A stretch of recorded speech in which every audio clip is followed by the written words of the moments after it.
Good evening, everyone. Today is March 16th, 2023, and this is the budget meeting. This is a big one tonight, so sit down, relax, enjoy, and let's get this finished up now at this point. We did have a closed session this evening. We did finish that up, so we're going to move along. Oh, sorry, I got to read. Apologies. Tonight's meeting is a hybrid meeting being held in person here in council chambers and electronically in accordance with section 238 subsection 3.3 of the Municipal Act and section 16.6.24 of the City of Woodstock Procedure Bylaw. This meeting is being live streamed to the city's YouTube channel, and a recording will be posted on the city's website following the meeting. The meeting will also be broadcast on Rogers TV. An agenda of the meeting can be found on the agendas, meetings, and minutes page of the city's website, and all councillors are here tonight. So tonight, Councillor Lauder will read the resolutions. Any disclosure or conflict of interest? Seeing none. Matters arising from the minutes and the minutes. Councillor Lauder. Thank you. Moved by myself, second by Councillor Tate, that the minutes of the regular meeting of the Woodstock City Council held on March the 2nd, 2023 be adopted. Thank you. Any questions or discussion? Seeing none. All those in favor? None opposed. Carried. Additions to the agenda. Councillor Lauder. Moved by myself, second by Councillor Schadenberg, that the following items be added to the agenda. Delegation item 8B, Shelley Green, OP 2302-8 and ZN 8-2302, application for official plan amendment and zone change. And also delegation item 8C, Rebecca Smith, Oxford, County of Oxford, OP 23-02-8 and ZN 823-02, application for official plan amendment and zone change. Thank you. Discussion? Seeing none. All those in favor? None opposed. Carried. No presentations, but we do have delegations. So, Ms. Jarvay, I'll ask you to come forward. 2023 Downtown Woodstock Board of Management budget presentation. Thank you. Welcome. Thank you. I should have a PowerPoint coming up.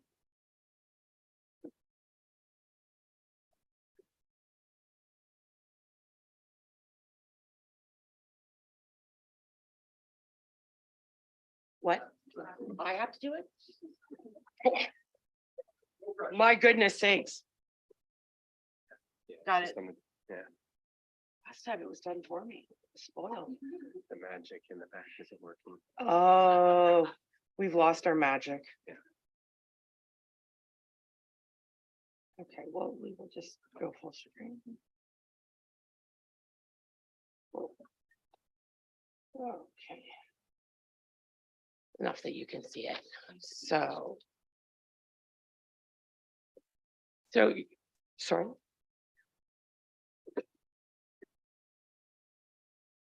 Oh, lovely. All right. So, Your Worship and members of council, it is my pleasure to present the Downtown Woodstock's BIA's budget for 2023. Just a reminder on why I'm presenting on behalf of the board.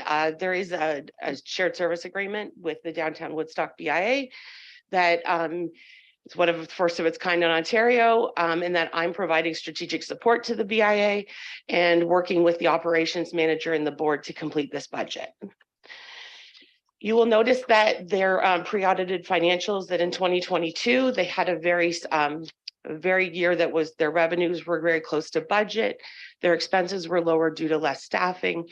Their largest expenses related to bringing back Street Fest on a very amended time frame and expanded advertising. Their revenues, the levy in 2023, we expect the levy to remain the same as in 2022. Their levy is on their property owners. So if a business owns property within the BIA area, they are levied. We feel that it is adequate to be able to keep the levy the same as it was last year. There was a surplus at the end of last year, so so we're gonna use that from 2022. There is still a clean team reserve that we're going to use to offset our clean team, which they're the ones that goes out for about 3 hours every morning and just makes the sidewalk all nice and clean and sparkly, and utilize the beautification and marketing reserves for additional sidewalk sparkle. And for our expenses side, staffing costs are to cover the part-time operations manager and the part-time clean team. You'll see a significant decrease in office overhead as we've moved the office to a shared space and have streamlined some of office procedures. Advertising and marketing is significant to broaden the reach of the BIA social media channels. Beautification funds will be added or being used to add a little bit more sparkle to the sidewalks and streetscapes. And promotions and events will include a spring event, Street Fest, July 21st to July 23rd, which the 23rd will be Southgate's Cruise Day, and Christmas events. So are there any questions about the budget that you have been circulated? Brief aside from my technological Pretty good. delay. You almost doubled that. Huh? Thank Yeah. you. I do need a motion, actually. Right. Right, yes. I'm looking for a motion. All right. Thank you. Yes, we do need a discussion or is there any discussion, any questions? Hearing? Seeing none. No, thank you very much. Thank you. Looking for a motion then. Counselor Schadenberg, The Woodstock City Council approved the Downtown Woodstock BIA Board of Management 2023 budget as presented. thank you. A seconder. Counselor Leatherborough. So no more discussion or any other discussion? I'll call the vote. All those in favor? Carried, none opposed. Thank you. Next, we'll ask Ms. Green.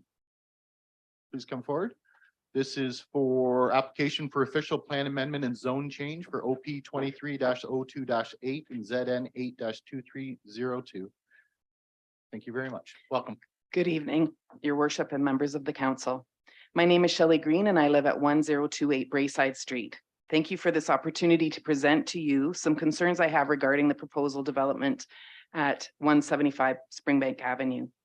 First, I would like to state for the record, I am not opposed to a development of affordable housing. Everyone needs and deserves affordable and decent housing, and I am in full support of that. The concerns that I have regarding this development are with regards to parking, traffic flow, and the increased risk to students.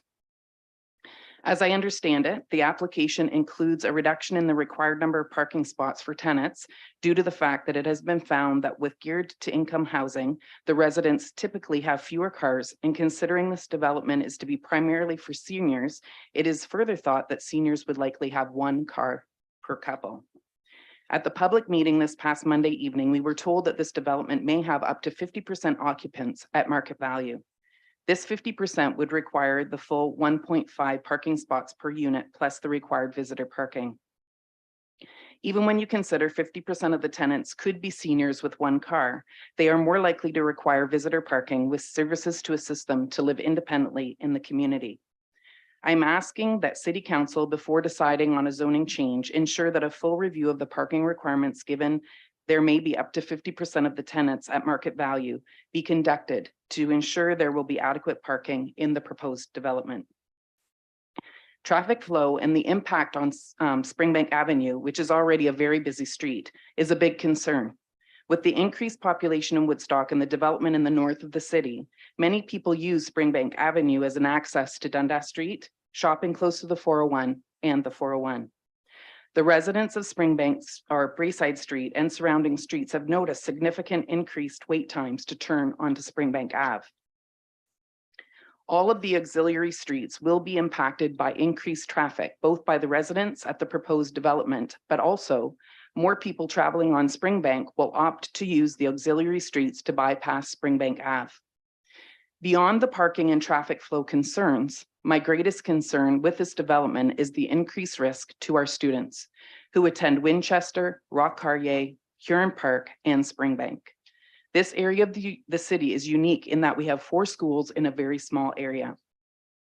There isn't another area in the city with the same density of schools and the same amount of space.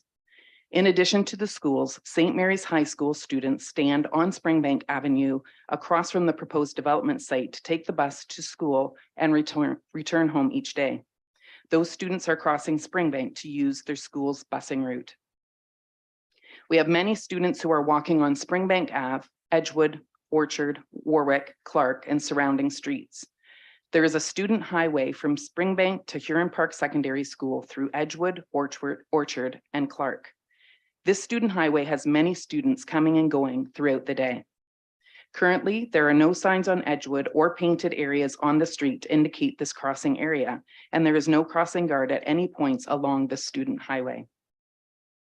The addition of many more resident cars and visitors to this small area of the city with a high density of schools will undoubtedly bring greater risk to our students who are walking to and from school every day.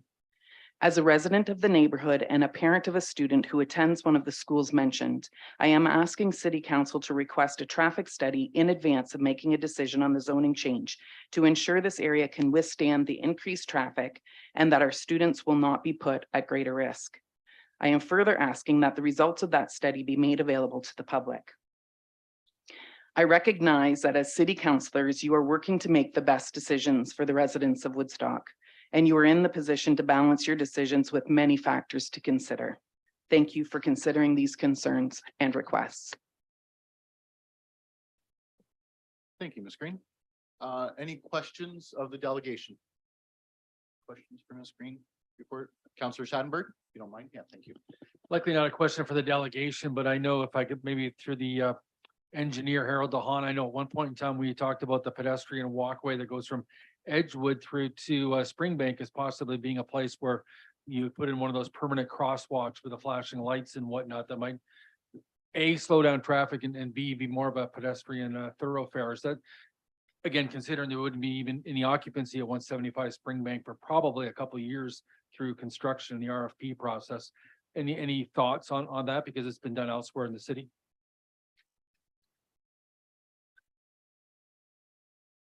Your worship, through the counselor. Yes, that's something we can look at. Actually, we were planning on doing a transportation master plan this year. And that's one of the factors that we looked at last time we did a transportation master plan, and we were hoping to update it again this time.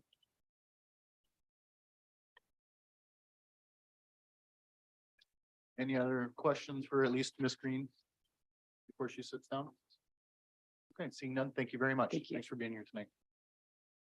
Okay, at this time, I'll call for any questions of council for staff or anyone before we move along. Okay, seeing none, no resolution is required as this item is dealt with under consideration of planning reports.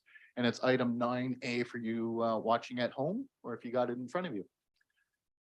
Next up, we'll ask Ms. Smith to come up, County of Oxford. This is for the same application, OP 2302-8 and ZN 8-2302. Ms. Smith, welcome. Thank you. Good evening, council. Just here to really speak to the application and provide a little bit of background in terms of the county's involvement, as we do own the property. And not to reiterate a lot of the things that I had mentioned on Monday, but the county did purchase this property early in 2022 for the purpose of affordable housing. We do have an RFP out right now looking for a proponent to partner with us on this development. We are going from an institutional use to a medium density residential use, and I would suggest that this is more of a gentle intensification of the site. In terms of the parking, we did have a parking feasibility study completed in support of the planning applications. And of course, we are certainly willing to do a traffic impact study if that does come at the time of site goal. If there's any questions in regards to that, I'm here and happy to answer any questions. And just the one other note, this property is recommended as an affordable housing site in the county's master housing strategy, and we're just proceeding with making it shovel ready. Thank you. Thank you. Any questions of the, I guess, the owner of the property, Ms. Smith? Okay, seeing none. Thank you. Thank you. As mentioned before, no resolutions required as this is this item is dealt with under consideration of planning reports, item 9A. So 9A. OP 2302-8 and ZN 8-2302, application for official plan amendment and zone change. Mr. Gilbert, welcome. Thank you. I need a motion. I'm sorry. Can I have a motion first? Counselor Wheaton, seconded by Counselor Lauder. All those in favor? Or read?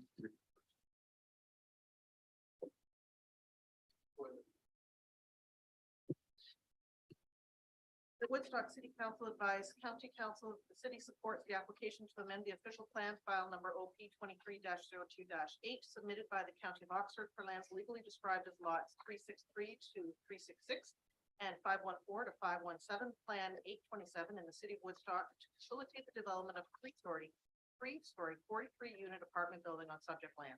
And further, that Woodstock City Council approve in principle the zone change application file number ZN 8-21-16 submitted by the County of Oxford for lands legally described as lots 363 to 366 and 514 to 517, Plan 827 in the city of Woodstock to rezone the lands to Special Residential Zone 4, R4 Special, to facilitate a three-story 43-unit apartment building with reduced parking requirements. And further, that any comments received from the public were reviewed and considered before the decision was made in relation to this planning matter.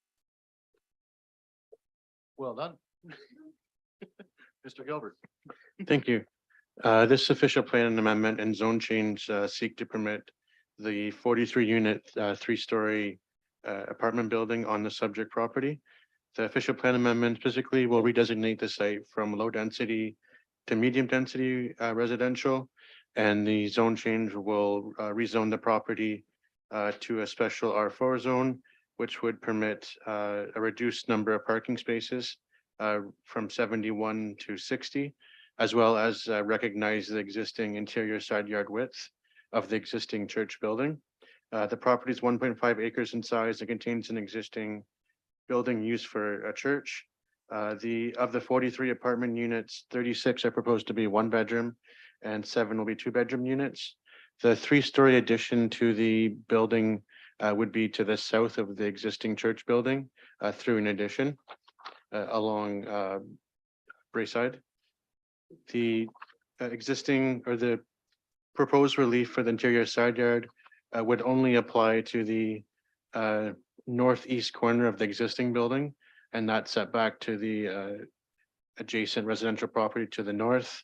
The new addition would comply with all of the required zoning provisions with the exception of the parking requirements that's referenced.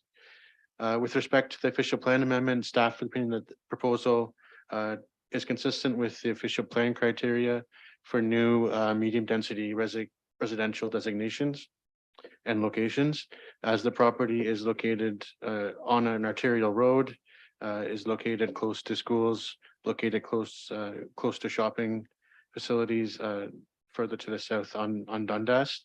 The proposed site plan would have instead of 2 entrances onto Springbank, it would have 1 entrance.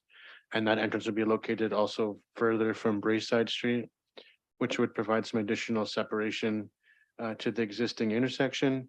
And of the 60 parking spaces that's proposed to be provided, 20 would be provided off of the existing lot off of Edgewood, but the majority of the spaces, including the principal building entrance, relocated off Springbank to minimize traffic disruption to surrounding residents. Staff of the opinion that proposal is consistent with official plan criteria for new medium residential areas, and that the proposed zoning is appropriate, and staff recommend approval. Thank you. Thank you. Questions from council to the planner? Counselor Lauder? Thank you, sir, to the mayor, to our planner. Ms. Green had spoken about a traffic study. If there was this traffic study done, and I think that the people would like to see the results, is that something that would be available and it would be sent out to them, or how would they be notified of that study if that was to be done? Through you, Mr. Mayor, to Councilor Lauder's question, typically traffic studies are done at time of site plan application. And then typically the people who review them are the city engineering department or county public works if it's a county road. And typically, if there's a question about the findings, it's sent out for peer review. So typically, they aren't circulated to the public. Having said that, once one is submitted, it could be shared because it's public information. But typically, it wouldn't be circulated to the public. So just how would they find out if the study was done and what was in it? Would they contact your office at some point in time, or just how would that work for them? I'm just trying to help out for them. Yes, they could contact the planning department who could provide electronic copies of the study once it was completed.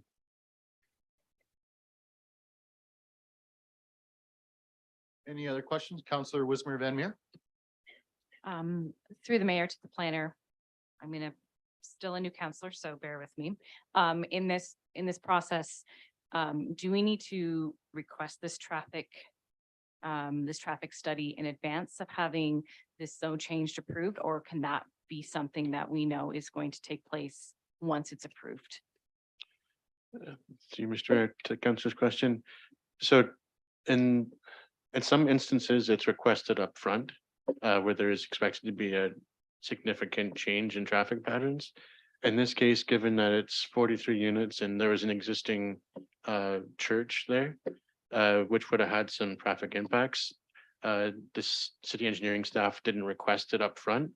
I think we've heard through the public meeting and through the public comments and council deliberations so far that we would require it at time of site plan application.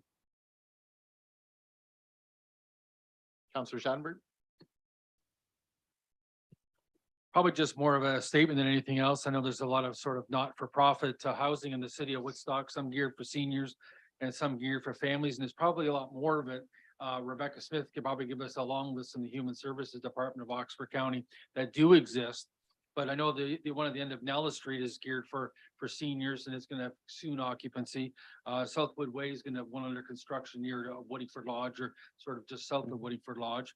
There's one on Kent Street, one at 675 Canterbury that have existed for a number of years. So I think this is a nice project, and that before I just mentioned are all apartment buildings, 4, 5, 6, 7, 8 stories, whereas this one is just a 3-story addition with modest intensification.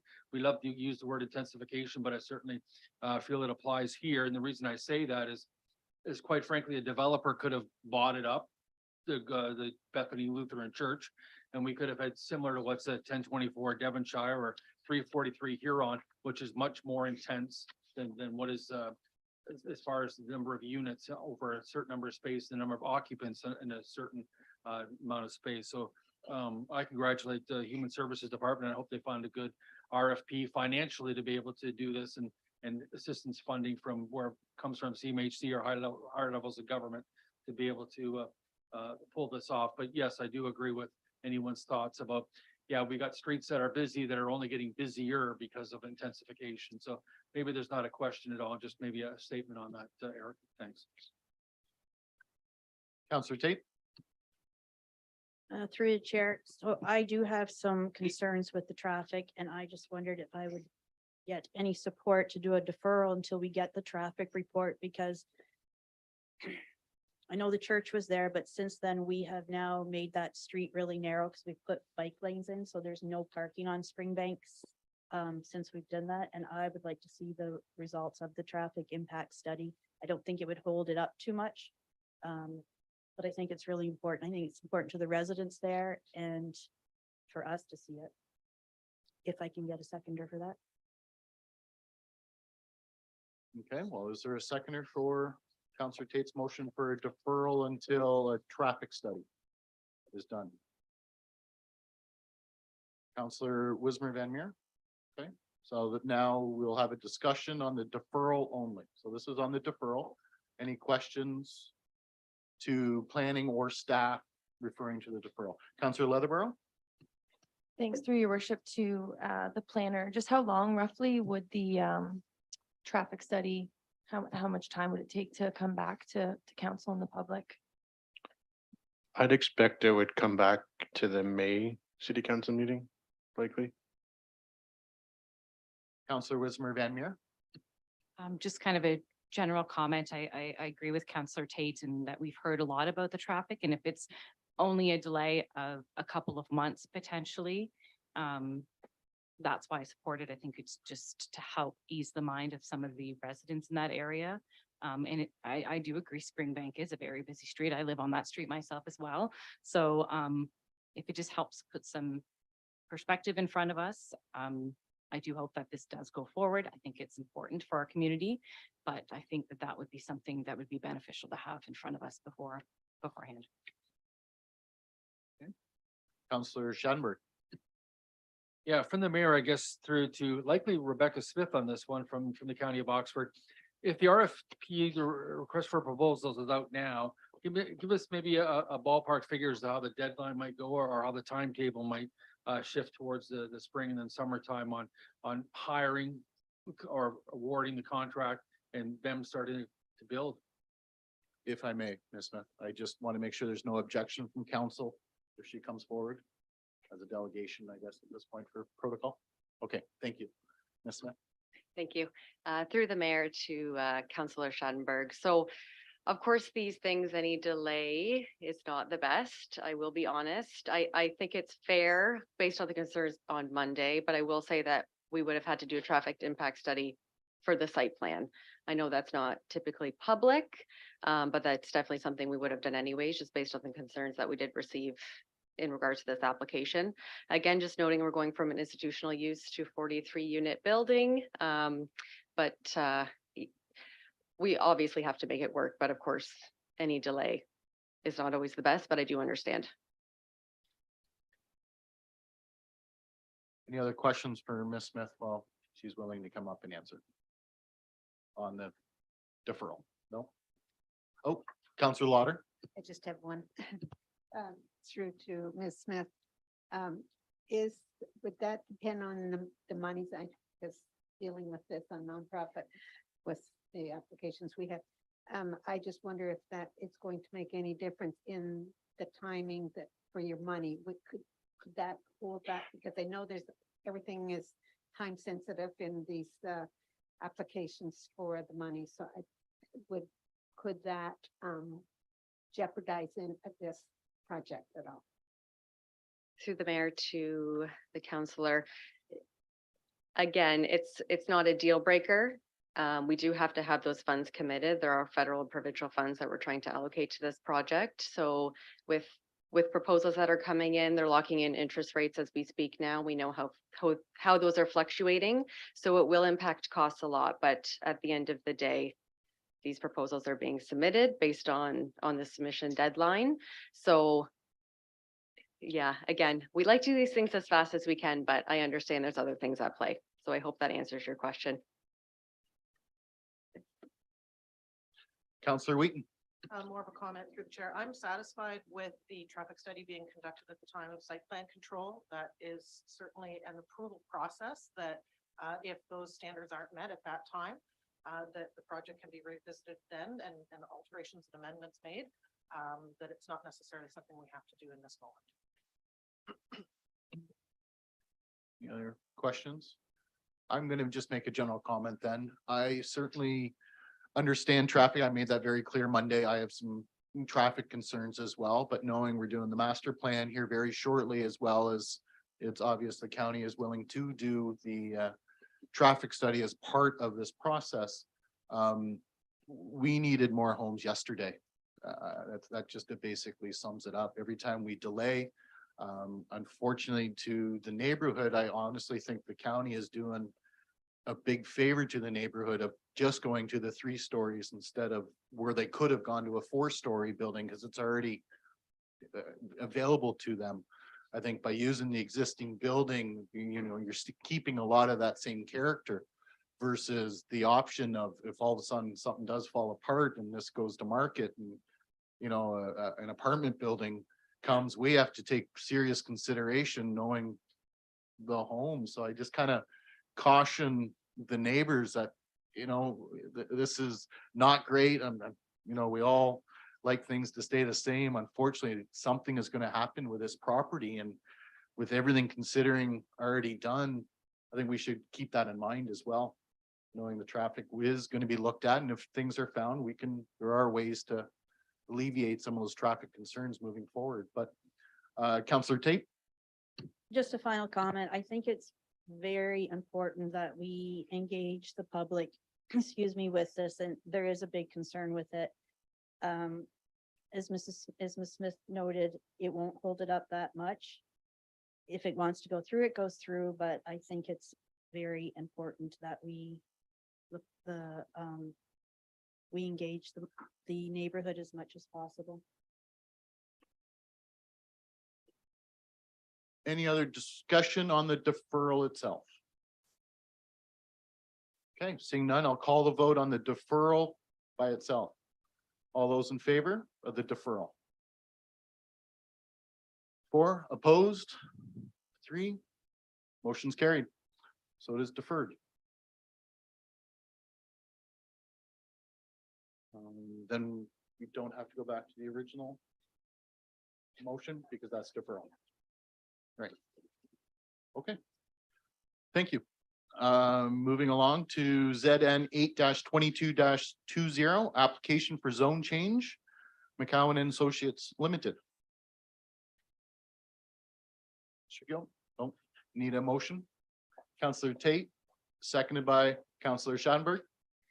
I'll move that Woodstock City Council defer zone change application ZN 8-22-20 submitted by McCowan and Associates Limited, whereby the lands described as lot 1 to 6, register plan number 49, 50, and 216, 645 Dundas Street in the city of Woodstock are to amend the provisions of the special central commercial zone D5-1 to recognize a new minimum floor area to fulfill conditions of the submitted site plan.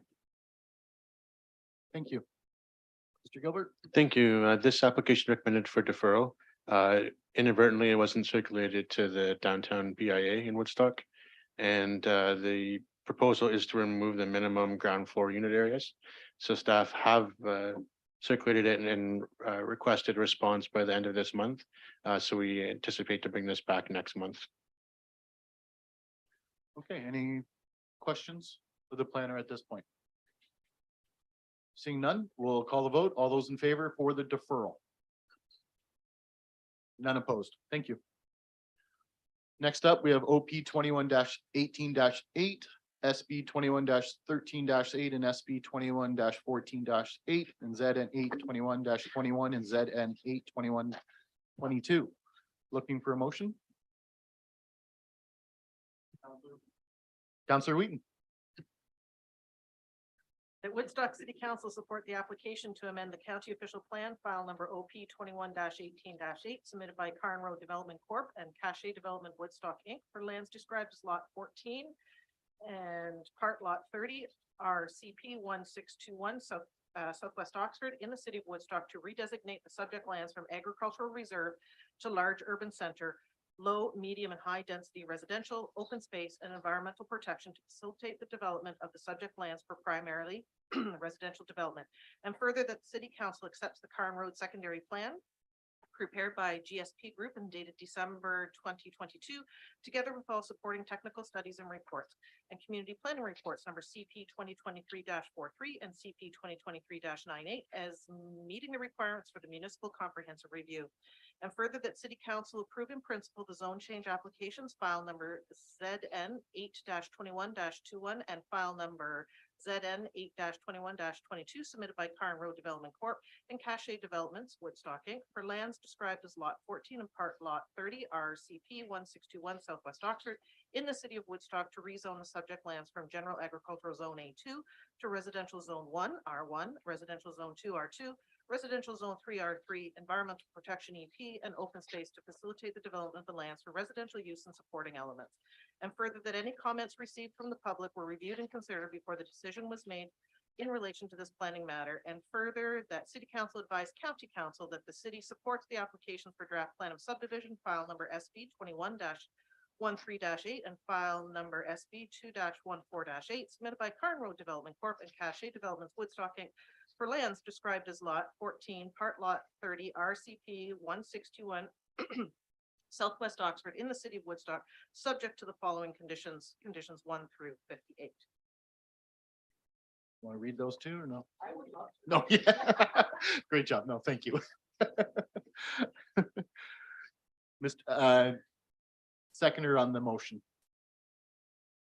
And I'm looking for a seconder. Counselor Schadenberg, thank you. Mr. Gilbert.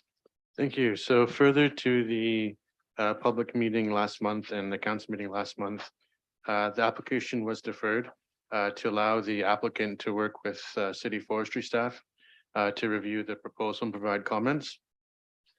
The Parks Department has provided comments, including a number of conditions included in the proposed draft approval.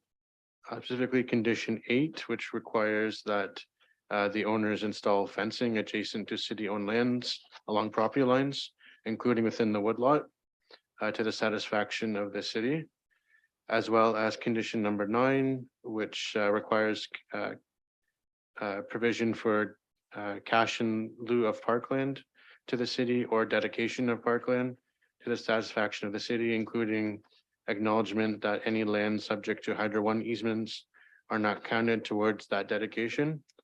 Condition number 10, the owner agrees in writing that no materials or soil will be stored on the lands identified as parkland at any time, as well as conditions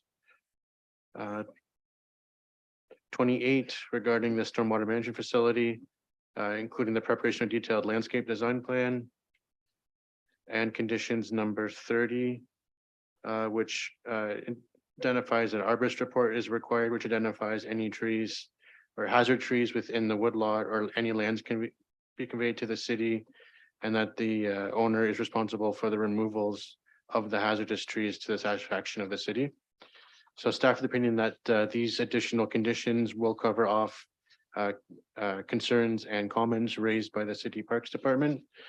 As well as at the last meeting, there was comments made provided by the aggregate operation to the south, located in the township of Southwest Oxford. They had concerns with potential noise impacts, specifically to the high density block on the southwest corner of the plan. So we have also included conditions in the draft plan, specifically condition number 13, which has 5 requirements. So that's incorporated in the conditions of draft approval to ensure that the noise concerns of the both the gravel pit to the south and the existing licensed pit to the southeast are adequately addressed. Staff's opinion of the proposal remains as per the previous plan, that the proposed plan justification report and the Oxford County Comprehensive Review satisfy the PPS requirements for the expansion of settlement boundaries, as well as the proposed official plan amendment generally complies with the relevant policies for settlement expansions, as well as additional residential lands within the city of Woodstock, and that the draft plans of subdivision as proposed are generally appropriate, and as long as the relevant conditions of draft approval are incorporated, staff recommend approval of the applications. Thank you. Any questions of council?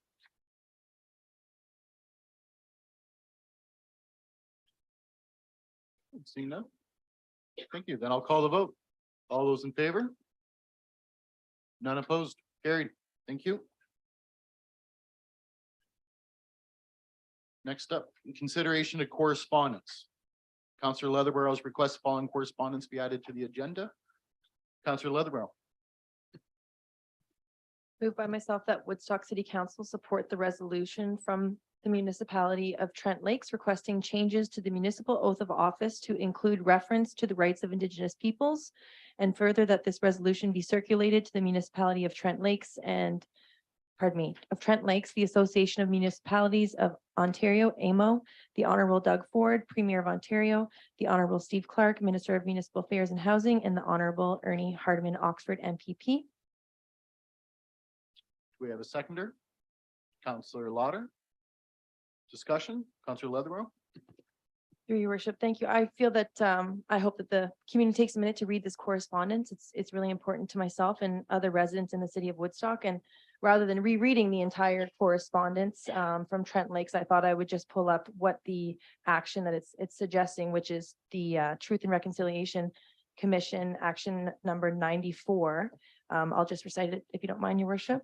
We call upon the government of Canada to replace the oath of citizenship with the following. I swear or affirm that I will be faithful and bear true allegiance to His Majesty King Charles III, and that I will faithfully observe the laws of Canada, including treaties with Indigenous peoples, and fulfill my duties as a Canadian citizen. So that kind of captures the correspondence, and I thought it was important to bring forward. Thank you. Any other discussion?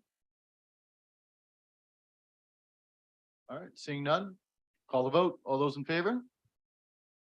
None opposed, carried. Thank you. Next up, Councillor Wismer Van Meer's request of following correspondence be added from Town of Ingersoll. Councillor Wismer Van Meer.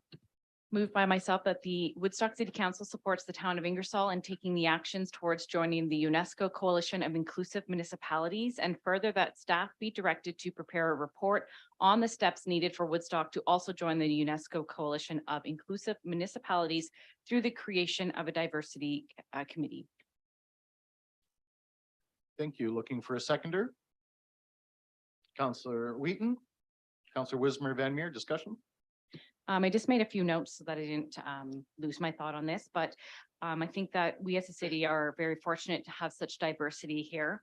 But we as a council need to recognize and support and work to creating a more welcoming environment for all.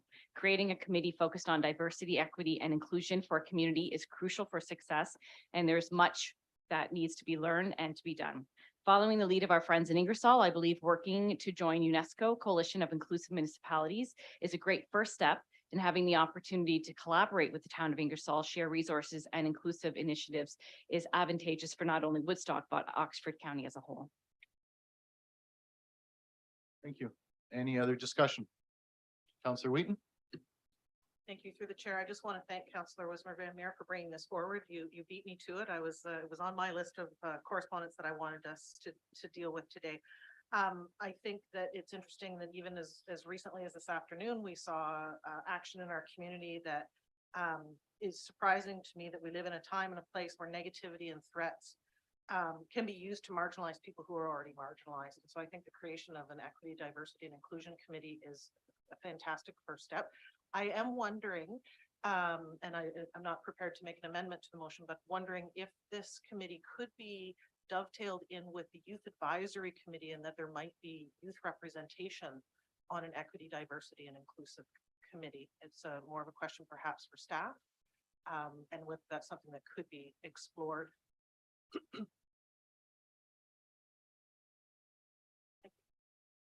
The clerk, can you comment on that, please? Thank you, Your Worship, through to Councillor Wheaton's question.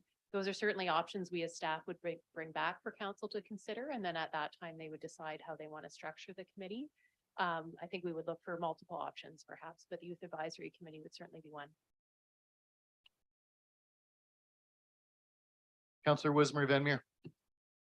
Just a general comment in following this motion going through, this resolution going through in the town of Ingersoll, and actually probably in the weeks leading up to that, I spoke with representatives from OCA that were wanting to know what level, they could start working with city council. And I was at International Women's Day event last week and had somebody at my table who asked if the city had a cultural committee. And 2 days later, another person asked me the same question. So it just really made sense to me that this is obviously something that people want to see in our community. There are people that are eager to become a part of a committee like this if it's available for community members to be a part of, which I think is crucial and needs to be a part of that structure. So we're hearing it. People want to see this, and I just think it's important to start taking these steps at this time. Echoing what Councillor Wheaton said, we saw today just how important that is in our community. Thank you. Any other comments? Well, I'll just say that speaking with HR when I first got on, this is something they've been kind of working on, not exactly like this. I mean, I'll give Ingersoll certainly some credit for going ahead and moving it as forward as they have, but I certainly love the idea as a city. We've been looking at this and working on it and, you know, prepared, I believe in April is the plan for it to come forward to be presented to council. So it's going to be perfect timing then to kind of put everything together, see where this leads and exciting possibilities. Absolutely. So I'll call a vote. All those in favor? None opposed. Carried. Councillor Wismer Van Meers requests following correspondence added to the agenda for town of Grimsby, I'm sorry. Councillor Wismer Van Meer. Moved by myself that Woodstock City Council support the resolution from the town of Grimsby regarding changes to the municipal heritage register.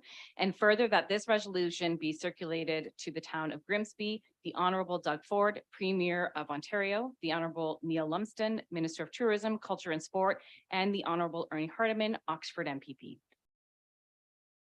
Thank you. Do I have a seconder? Councillor Wheaton.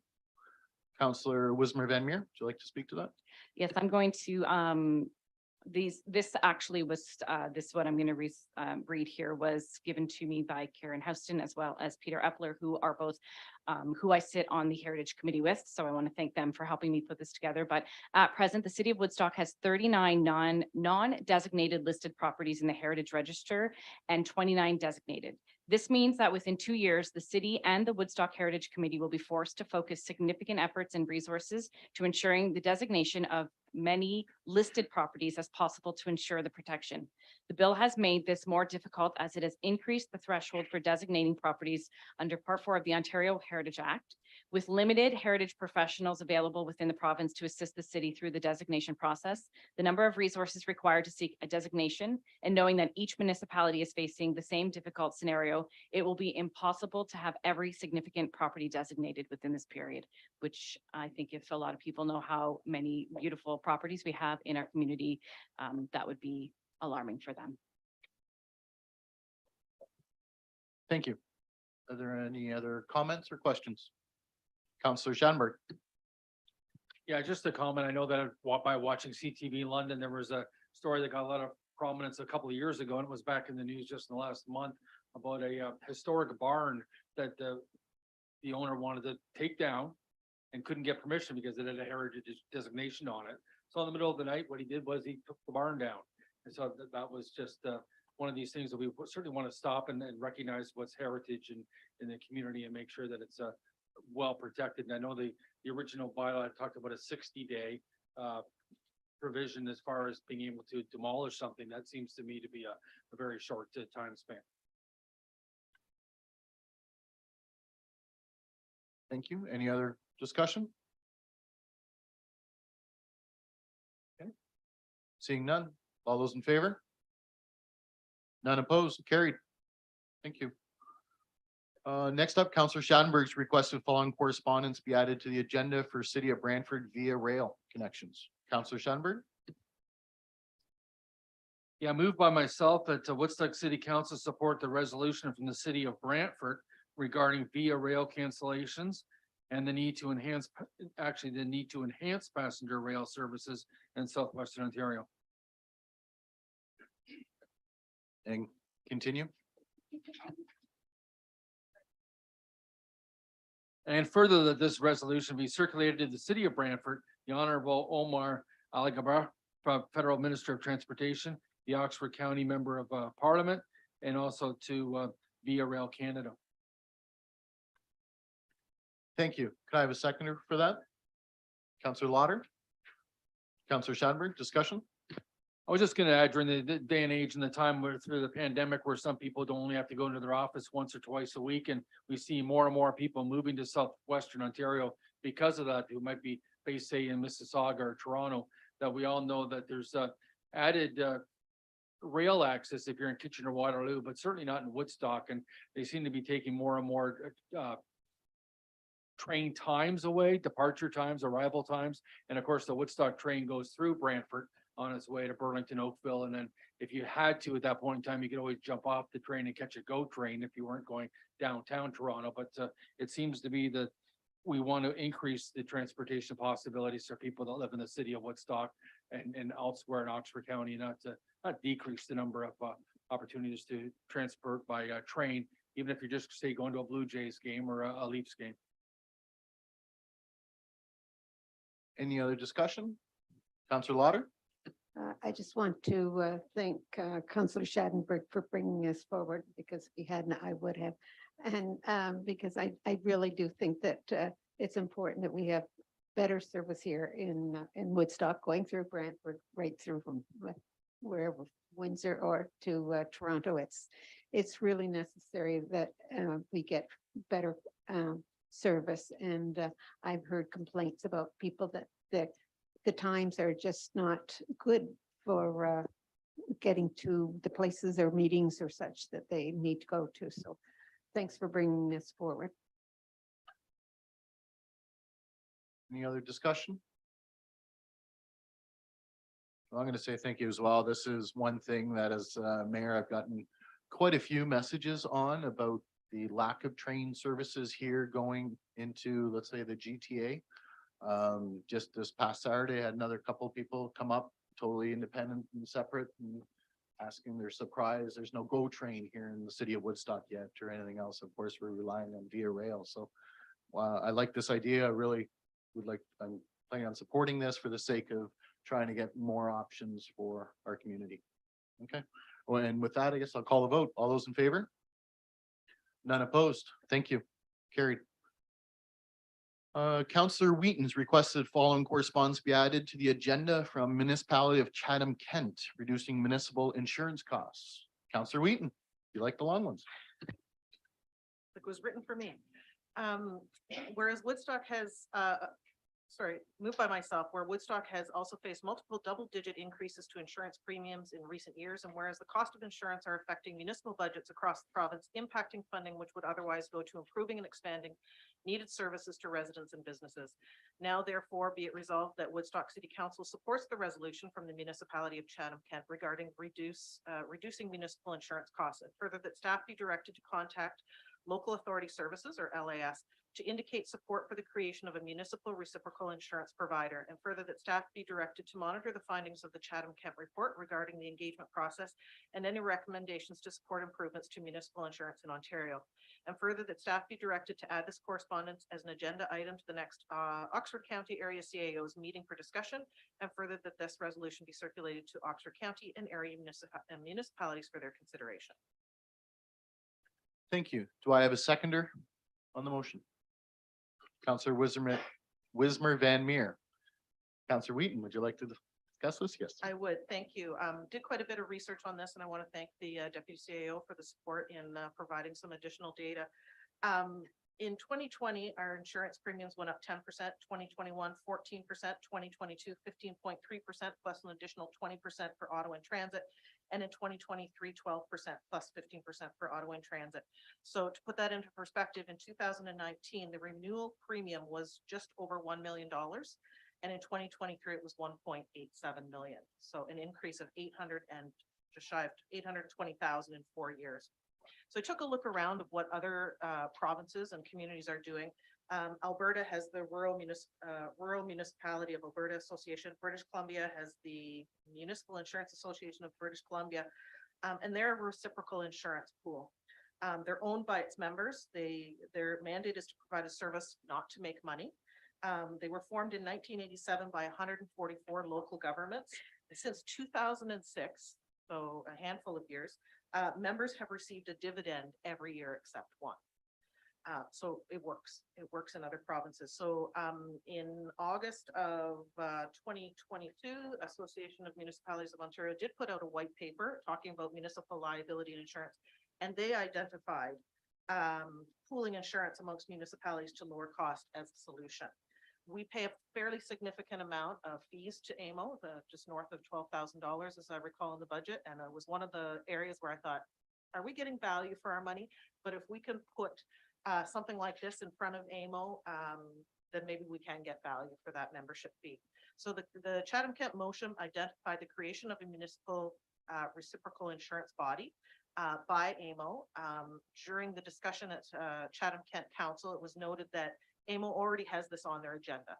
Chatham-Kent is the first to the table. There are a number of other communities that are already looking at this. And it would ideally be provided through LAS, which is a purchasing group for the broader public service. And so that's why I asked to bring this motion forward today, that it doesn't cost us anything to explore this, and there could be significant financial savings for us as a community. Thank you. Do I have a seconder for that motion? You did. Sorry. Discussion. Any other discussion? Counselor Tate. Through the chair, I will support the motion, but this is what I do every day, and trust me, insurance on every single risk is doubled easily. The other problem with municipalities is there's very few markets to choose from, and the costs for claims has escalated, and a lot of that has to do with the litigation. I know there's been lots of talk over the years about lobbying the government because litigation has gone crazy, and that's what's costing our insurance premiums to go up, not just for the municipalities, but just about for everything. I think it's worth looking into, but it is extremely difficult. Ontario is highly populated, so our risks are higher. Auto and everything else is extremely expensive, and that's what happens when you live in a province that's highly populated, but insurance has gone crazy. Just an example, I have a very large farming operation that they've been in business 50 years, 0 claims. Every inspection is no recommendations because it's perfect. And I can't find anybody to insure it because it has one house with frame, and this is a farm risk. So that's what the insurance world is right now. It's very difficult. So it might be a hard time, this timing right now, because the insurance market is in a hard market, but it's definitely worth looking into because the premiums are going to be just going up. So it goes back to the taxpayer. So it's well worth looking into. Any other discussion? I'll just add that I was actually quite pleased when Councillor Wheaton was discussing this, and kind of eye-opening when you're talking about $800,000 in only 4 years. That's kind of mind-blowing. Somebody else that deals with insurance on a fairly regular basis, automotive at least, you hear it constant and going through the roof. So if we can save everyone a little bit of money, possibly by, this is in my opinion, no risk for us as a municipality. Let's explore it. Let's see what is the possibilities and go from there. So with that, we'll call the vote. All those in favor? None opposed. Thank you. Carried. Next up, we have Maria Velda, Grow Girls Oxford event transit request. Looking for a motion. Councillor Lauder. I'll move that Woodstock City Council supports the request for the in-kind donation of the 2 city transit buses for the Grow Girls Plus Oxford evening being held on Tuesday, May the 2nd, 2023.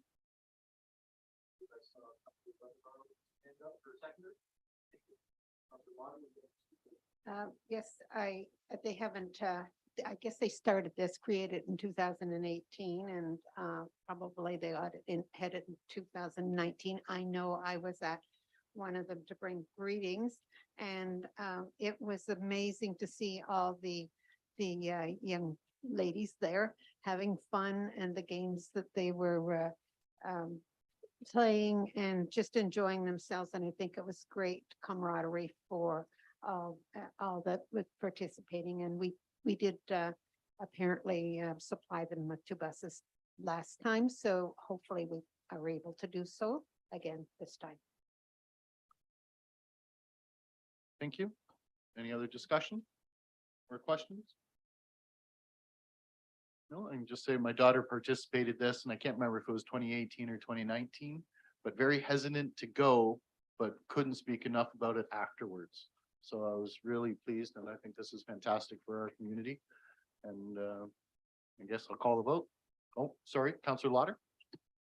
Maybe better ask through the mayor to Mr. DeHaan if this would be something that's okay with your transit before we say yes. Your worship, through the counselor, as you mentioned, we have done this before, and the transit supervisor and I looked over the schedule and we said we could do it again, yes. Thank you. Good thinking on that one. Thank you. With that, I'll call a vote. All those in favor? None opposed. Carried. Thank you. 10G, Robert and Jean Thornton, street naming request, Kingsman Development, final phase. Counselor Schadenberg. I'll make the motion that the request from Robert and Jean Thornton to add Thornton and also Thameside to the city of Woodstock list of suggested street names be approved. Do I have a seconder on the motion? Counselor Tate? Counselor Schadenberg, would you like to speak to this? Yeah, well, I don't know Bob and Jean Thornton. I know that Bob Thornton's been a teacher for about 35 years or something at Huron Park Secondary School. And what's interesting is they've been working that same land for so many years. This is from talking to their son, John Thornton, who I do know quite well, who was an assistant coach for the Navy Vets hockey team in the 1990s when Dave Bogart was the head coach. So anyway, John's telling me that when the Piddock Dam was created, their farm went from about 160 acres to 65 acres. So that gives you an idea as to how long they've been sort of ownership of this property, which is I kind of call it the triangular part, which is the furthest east down County Road 17 that we've approved as a subdivision. And I believe there's one street that's going to be obviously Upper Thames that goes through there. And I believe there's 4 more streets. And that doesn't necessarily mean we have to earmark these streets specifically for that area, but they've gone from being dairy farmers to being beef farmers, and now they're obviously moving off their property, and would like to have a name recognized for their years on that property. Thank you. Any other discussion? Not reading this report, actually, I found it quite interesting as well. They're on the land for about 100 years and multiple homes and everything else. It was quite interesting to hear. With that, I'll call the vote. All those in favor? None opposed. Thank you. Carried. So I guess for those watching at home, we are not, this did not say one of the streets are going to be named that, but now we've approved them going on the list. And then when we have the opportunity to bring those lists forward, they'll be on there for consideration. Okay. Next up, staff presentations. We'll ask, Mr. Aragon, Asset Management Analyst. Welcome. Thank you.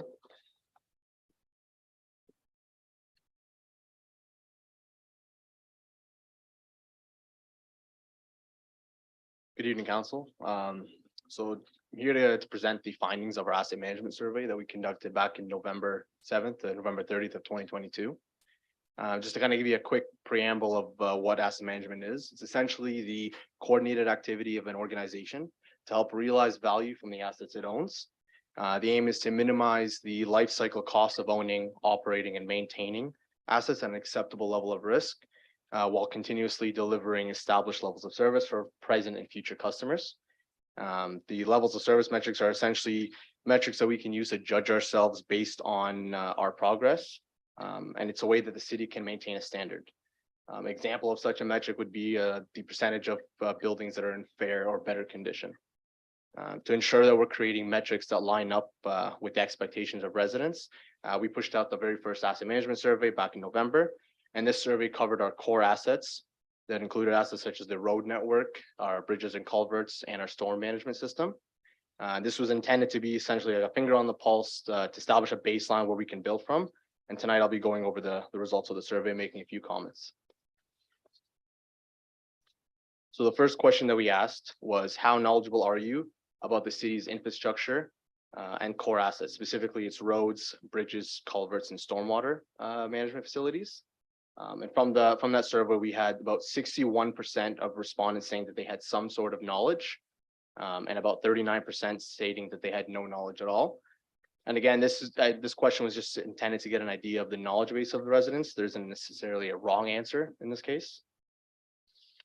Our next question that we asked was, in your opinion, what impact does climate change have on the city's infrastructure? And nearly 87% of respondents indicated that they thought climate change did have an impact on city infrastructure. And it's important to note that climate change does push our infrastructure to its limits.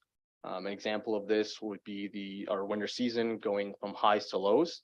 And this would increase in asphalt deterioration, which then leads to an increase in potholes and preventative maintenance.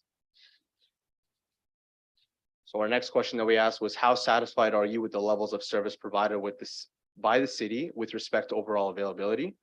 34% of respondents stated that they were satisfied, while 42% had indicated a neutral response and 23% responded with dissatisfaction. And in this context, when we talk about availability, we're talking about access to city services. And then again, a general question to the public was, did you know that the city has an asset management plan? 70% had indicated no and 30% had indicated yes. And again, this was just to get an idea of how aware respondents were about the city's asset management plan. Yeah. So then the next set of questions we asked were in regards to the respondents' history within Woodstock. More than 75% of respondents indicated that they have lived in Woodstock for more than 10 years, with the average length of residency being just over 27 years. Locations that people have previously lived in was Oxford County, the London region, Waterloo region, Alberta, the GTA, and Newfoundland. So moving into our road network, we asked, how satisfied are you with the current pavement conditions within the city? 47% of residents indicated that they were dissatisfied with current pavement conditions. 31% had indicated that they were satisfied, and 22% had indicated that they were neutral. So kind of to give you a kind of a small background on this is that the city currently conducts a roads need study every 2 years. And then this condition assessment gives us data on our roads network and our pavement conditions, as well as helps us with our capital planning. So our latest roads need study put our average condition to be at about 74.5 for the road network, which is considered to be average to above average when you compare it to other municipalities of similar size. So then our next question was in relation to the road construction projects. Are you currently aware of what road construction projects the city is involved in? 54% had indicated yes, and 46% had indicated no. And a follow-up question to this was, how would you like to be notified of road construction projects? And this was essentially like a text box where respondents could enter in.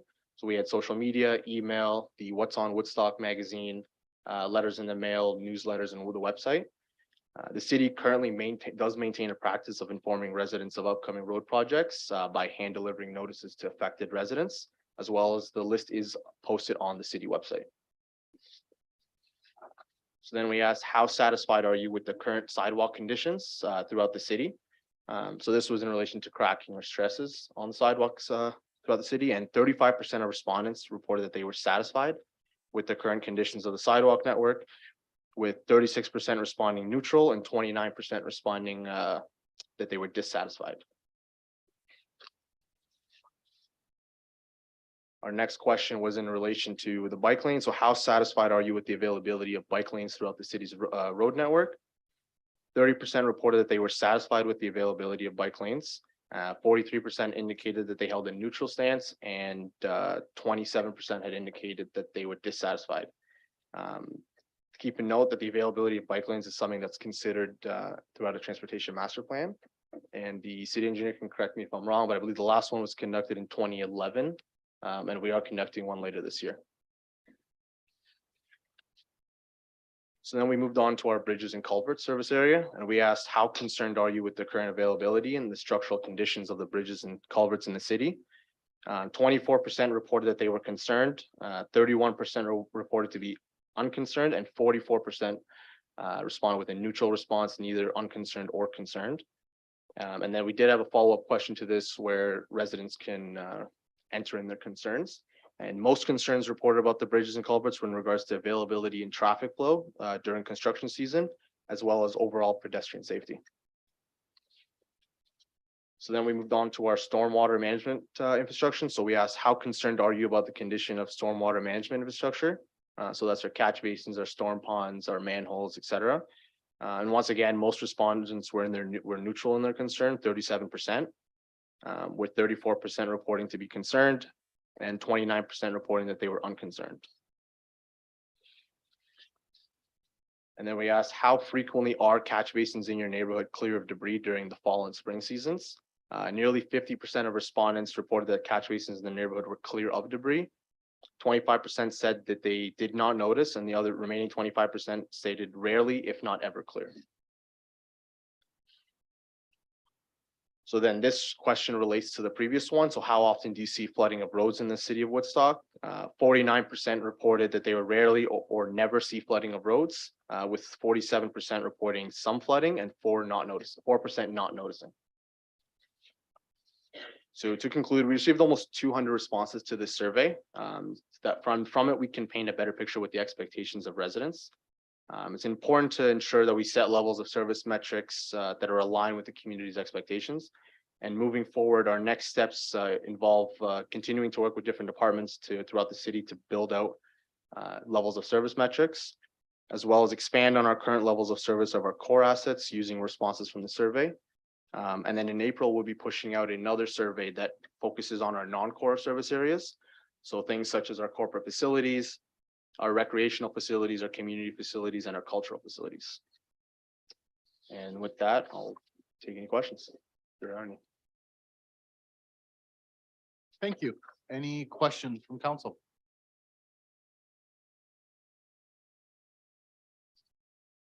Wow. Seeing none, I'll look for a motion. Councillor Wismer Van Meer, I move that the Woodstock City Council receive the summary of the 2022 Asset Management Survey result as information. thank you. A seconder, Councillor Leatherborough. Final discussion? No questions? All right. All those in favor? None opposed. Thank you very much. Appreciate that. There are no mayor's reports tonight or council reports. We do have some department reports with, of course, 2023 budget approval. So there's a lot of items here, but we're going to break this down a wee bit. We're going to start off with the suggested financial and asset sustainability additions to base budget. So those are items number 1 through 3. Do I have a motion? Councillor Leatherborough? Through your worship, sorry, do I read each one out loud? Thank you. Moved by myself that the annual contribution to the asphalt resurfacing reserve be increased by 200,000 to 600,000. Number 2, that the annual contribution to the emergency services radio communication reserve be increased by 125,000 to 200,000. Number 3, that the annual contribution to the education and training reserve be increased by 20,000 to 70,000. Looking for a seconder on the motion, Councillor Tate. Discussion? Anybody like to discuss any one of those 3 right now? Okay, seeing none, all those in, sorry, I'll call the vote. All those in favor? None opposed, carried. So that's 1 through 3. So next up, we have suggested staffing related additions to base budget. Now this is for numbers 4 through to 14. So we can break this down a little bit if you want. Councillor Tate, I'll make the motion to approve 4 to 14, and I'll read them out. For that staffing request from the engineering department to convert 1 part-time transit custodian to a full-time transit custodian, the amount of 19,700. Be approved that the staffing request from the Parks and Rec department for supervisor of forestry in the amount of 60,000 be approved. And further that the 2023 capital budget be amended to include 3,000 in capital cost to be financed from the reserve for capital projects. 6, that the staffing request from the Parks and Recreation Department for 1 seasonal full-time skilled labor in the amount of 60,000 be approved. 7, that the staffing request from the Parks and Recreation Department for 2 summer students in the amount of 30,000 be approved. 8, that the staffing request from the Parks and Recreation Department for 1 seasonal full-time assistant supervisor special events in the amount of 49,500 be approved. 9, that the staffing request from HR Department for Human Resource Coordinator in the amount of 44,000 be approved. And further that the 2023 capital budget be amended to include 3,000 in capital costs to be financed from the reserve for capital projects. 10, that the staffing request for the Administrative Service Department for a summer student in the amount of 11,500 be approved. 11, that the staffing request from the Woodstock Art Gallery for a part-time front desk attendant in the amount of 15,000 be approved. 12, that the staffing request from the Woodstock Art Gallery for a part-time casual art installation technician at a zero net cost be approved. 13, that the staffing request for the Chief Administration Office for a Marketing and Communications Coordinator at a zero net cost be approved. And 14, that the staffing request for the Woodstock Fire Department for 4 fire suppression staff plus a portion of the required uniforms and personal protection equipment in the amount of $193,400 be approved. And further, that the portion of the required uniforms and personal protection equipment in the amount of $15,600 financed from the Fire Protection Development Charter Reserve Fund be approved.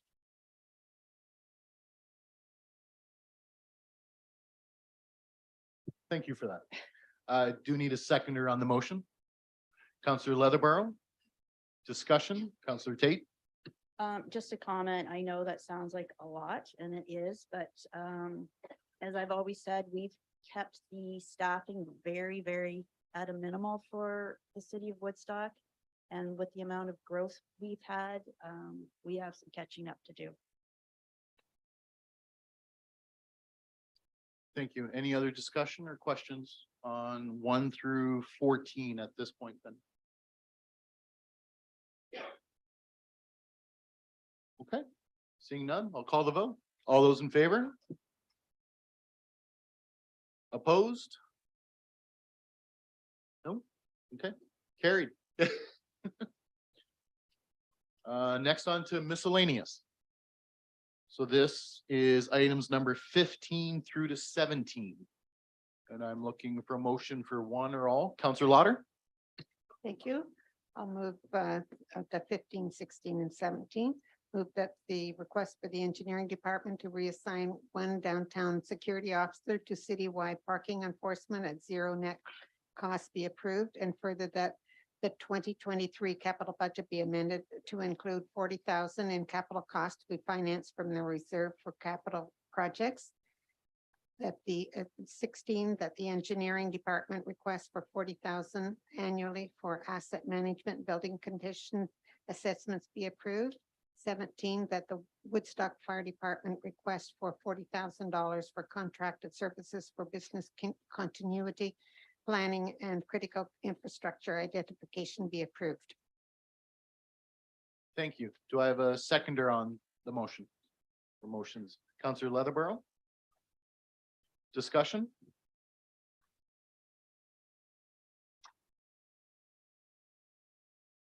Okay, seeing none, call the vote. All those in favor, 15 through to 17. All in favor, none opposed. Thank you. Sorry, just making sure. I always get nervous when I see a hand going down or waving. Next is motions from members of council. So this is for numbers, well, we'll go Counselor Wheaton, number 18.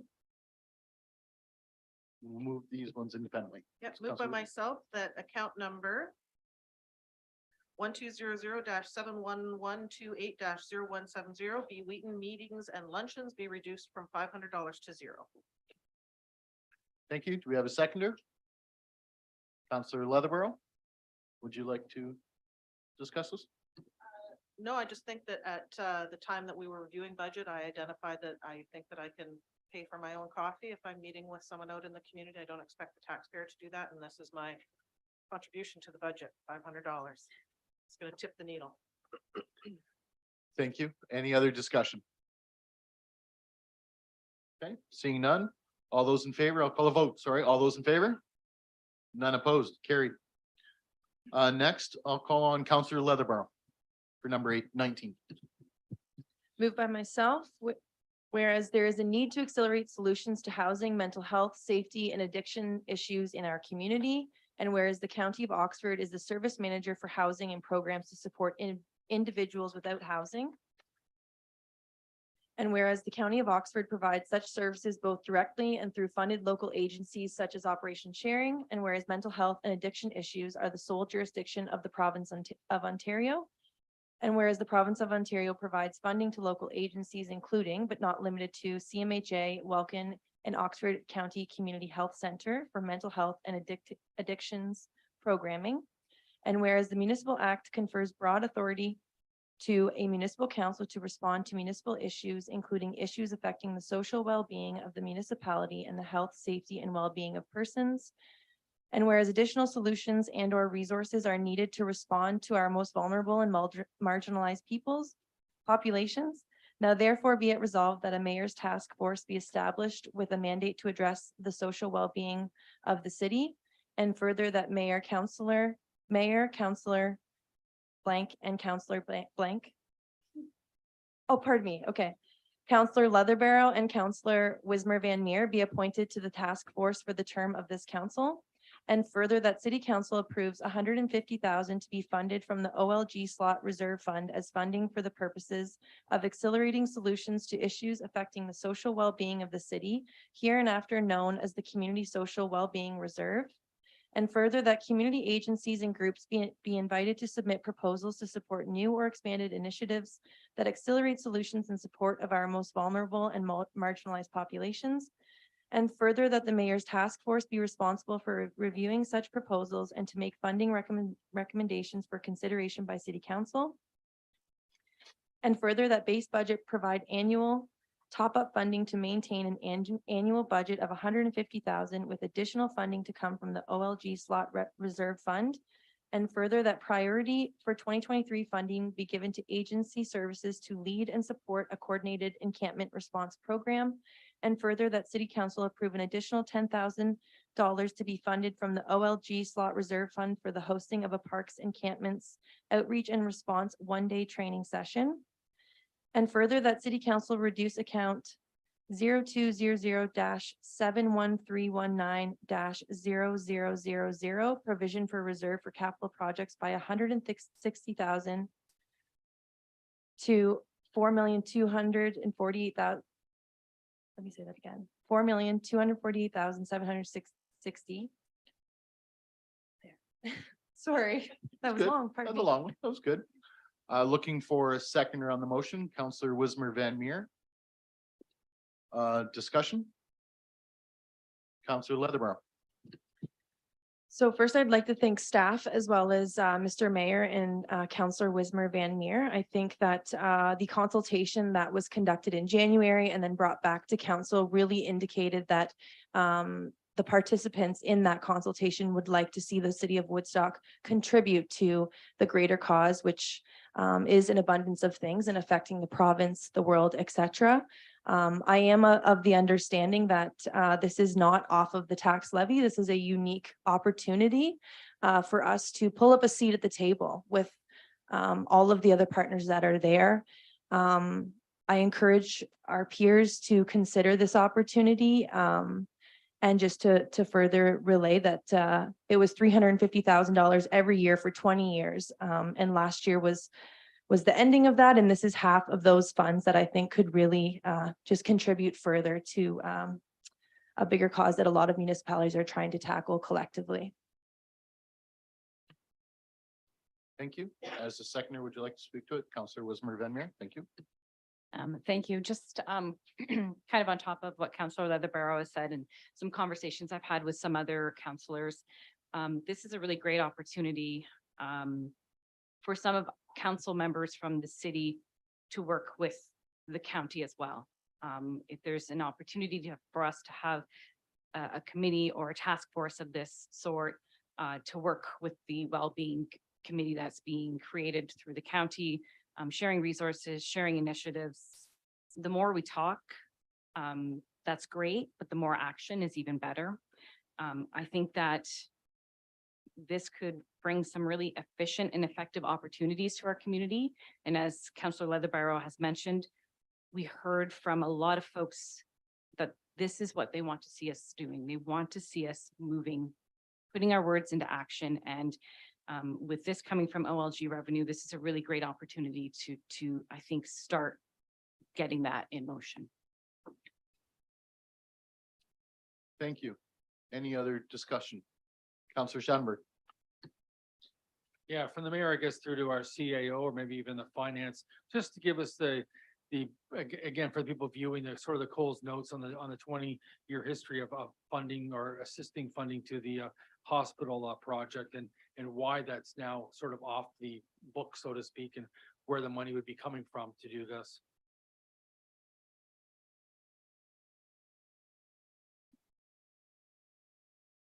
Your worship, through to Councillor Schadenberg, the source of the funding is from the OLG slots revenue, which the city receives every year.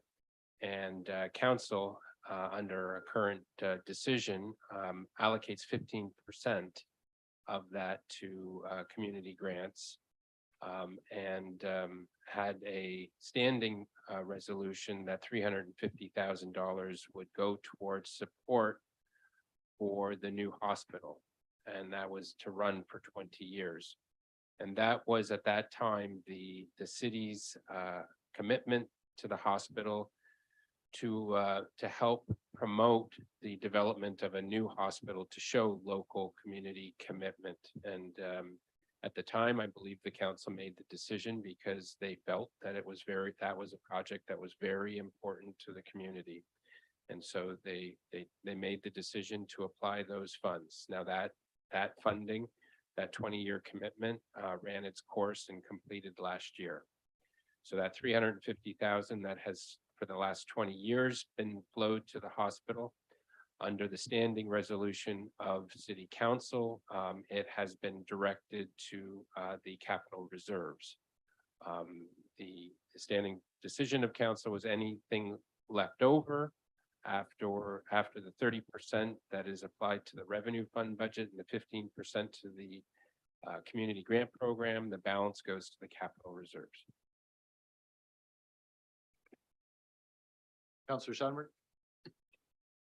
I guess one thing we have to, it's something in my throat, but remind people is that there's often 3 tiers of government. You'll take something like Chatham-Kent that was referenced to earlier in the meeting on one of the correspondence items, where that's in theory, when you start looking at comparison to Oxford County, can be looked at as being 1 tier. But we have the federal, provincial, then the Oxford, and then the city of Woodstock, where in theory there's 4 tiers to consider. And I know, and I hate to comment on it this way, but the county of Oxford and through the Human Resources Department, and we had Rebecca Smith talk earlier here tonight about a not-for-profit building project that the county of Oxford is going forward with an RFP. But I just think that the Human Services Department of the county of Oxford is well funded through the taxpayers as it is. So when the taxpayers pay their bill, they're giving money to the city of Woodstock for everything we're responsible for. Could be a bus, could be a hockey arena, could be swimming lessons. Then we're giving the portion of that money goes to the county of Oxford for everything they're responsible for, including human services. And of course, a portion of that money also goes to our education, to the school boards for that side of things. And we could sit around here on city council, for example, just as an example, and say, boy, it certainly would be nice to get a new school on the north side of Piddock, but we have to wait till the Board of Education decides that now's the time to approve it, which they have, but we still have to wait for it to actually exist. So I just think unfortunately, being that we're the Woodstock tiered level, I can't support this because I would like to see the Human Services Department continue with all their great work that they're doing and their committees, and plus the other associations that were mentioned in Ms. Leatherbarrow's motion. Yeah, that let them continue to do their work, from the Canadian Mental Health Association on down to the Oxford County Community Health Center and all those organization groups and operation sharing included. Councillor Leatherbarrow. Just to addition to, through your worship, in addition to Councillor Schadenberg's point, which I do respect all of the lists and all of the levels and all of the hands that are involved. And just before we continue this discussion, I just wanted to make mention of a local example that does bring similarities to me, which is in the township of Zora. You know, with the sale of Coal Springs and those types of dollars, both the tax levy and the land sales, they now have a municipal building where they will have 88 daycare spaces. And as much as it's mental health and addiction, I'm also open to talking about the shortage of childcare. And so that's why I think this is a very articulate topic and proper place to put these funds, because there's a lot of other things that you know, we'll let the experts stay in their lane, but it doesn't eliminate that, you know, all parties and all hands can't come together to provide a solution when a community is asked for it, is just my comments. Counselor Tate? Yes, through to your worship. I think having the mayor's task force and having the two counselors sit on it is very important. As I said in an email, I think when we have the two levels, I think it's, unless you're sitting at the county table, you don't realize the money and the work that's going out at that different level. So it's very important, I think, and I understand it would be beneficial if we had a group and they were at the county table with us. So at the county, we just passed a motion for a well-being committee. Now the CAO and Councillor Wheaton is going to be sitting on it, but I don't see why we couldn't have the two councillors and also the mayor on it working together. But I think it's really important for the public to be aware, and this is where the motion was actually good that it brought forward, because I had the CAO of the county give us a detailed report of the amount of money that goes out for all this. And it's well in the millions. And I have to remind everybody that we're paying 40% of that already. I think it's important too, that at some point, the public should be aware, and maybe it should be on our website or the county website, everything that is done in these social services to do with mental health and addiction. And I'm just going to say a couple of the community partners we already fund, and we're working with the CMHA, Indwell, Supporting Housing, OCCHC, Operation Sharing, the church, DASO, Ingamo, United Way, and Helping Hand Spoon Bake. We also just passed at the last county meeting to do a 5-year service contract with Operation Sharing, and Operation Sharing. And we're going to define the services because they're doing a lot of the stuff already and we're funding it. And just a reminder that going into these encampments, you can't have a person go in without a police officer. There's people that have knives and weapons down there, and it's difficult. So I understand the need for this. I understand the public, but I think the public also needs to know how much money is already going in and what the county is doing. But I'm fully supportive of having another committee working with the county, because as we've been saying, there's been all these committees and everybody working separate. But the committee at the county has all the partners too. But I think would be important for us to be the biggest part of that and have the most people at the table, because most of this is in Woodstock. So I fully support the mayor's task force with this.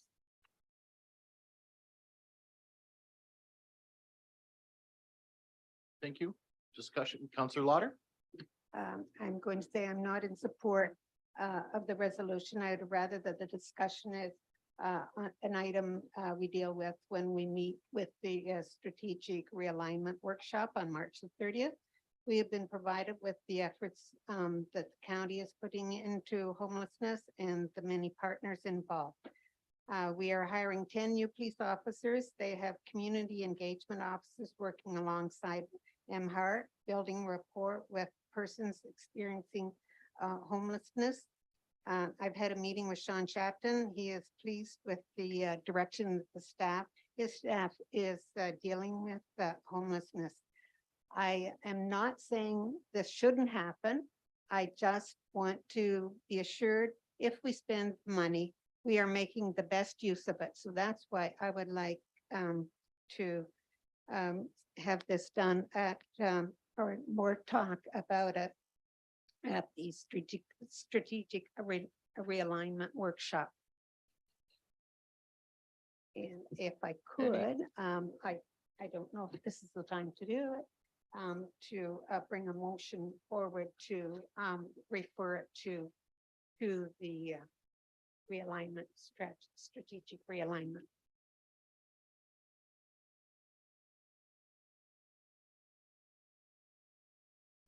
Yeah, I mean, you certainly can, and then discuss any, yeah. Okay, I can see the support for it. Yep. I'll move that the proposal for the establishment of a mayor's task force with the mandate to address the social well-being of the city be referred to the strategic priorities realignment workshop on March the 30th, 2023 for consideration as a possible action item. All right, is there a seconder to that motion? Counselor Schadenberg. Okay, discussion on the deferral motion. Counselor Lauder? I'm just bringing this forward as what I said I would with spending the 150,000 and then another 10,000 for an education a purpose. I would like to know that we're going to make the best use of that money. So I think that we can have further discussions and it's something that we are going to be dealing with. And when the strategic plan was done, however many years ago, we didn't have these issues. And we are going forward with these issues. It's not going to go away this year or next year, I'm sure. So I just would like to see that it's in our strategic plan for the future. And that's why I'm asking for this resolution. Thank you. Any other discussion? Councillor Tate? Through your worship, and yeah, we've had a lot of information come forward in a very short time, a lot to digest, so I fully support that. My only question is, could we pass the motion for the mayor's task force tonight, just not the motion for the money, like defer that discussion? Because I think that's an important part of it. If I may speak to that. Okay, so speaking only to the motion to defer it, of course. The whole point to bringing this motion, in my opinion, tonight, while we were talking about budgets, is so we know clearly when we come to March 30th meeting, now we have a dollar amount to work with. At that point in time, if we decide that day that something becomes a priority, clear cut, everything else, so be it.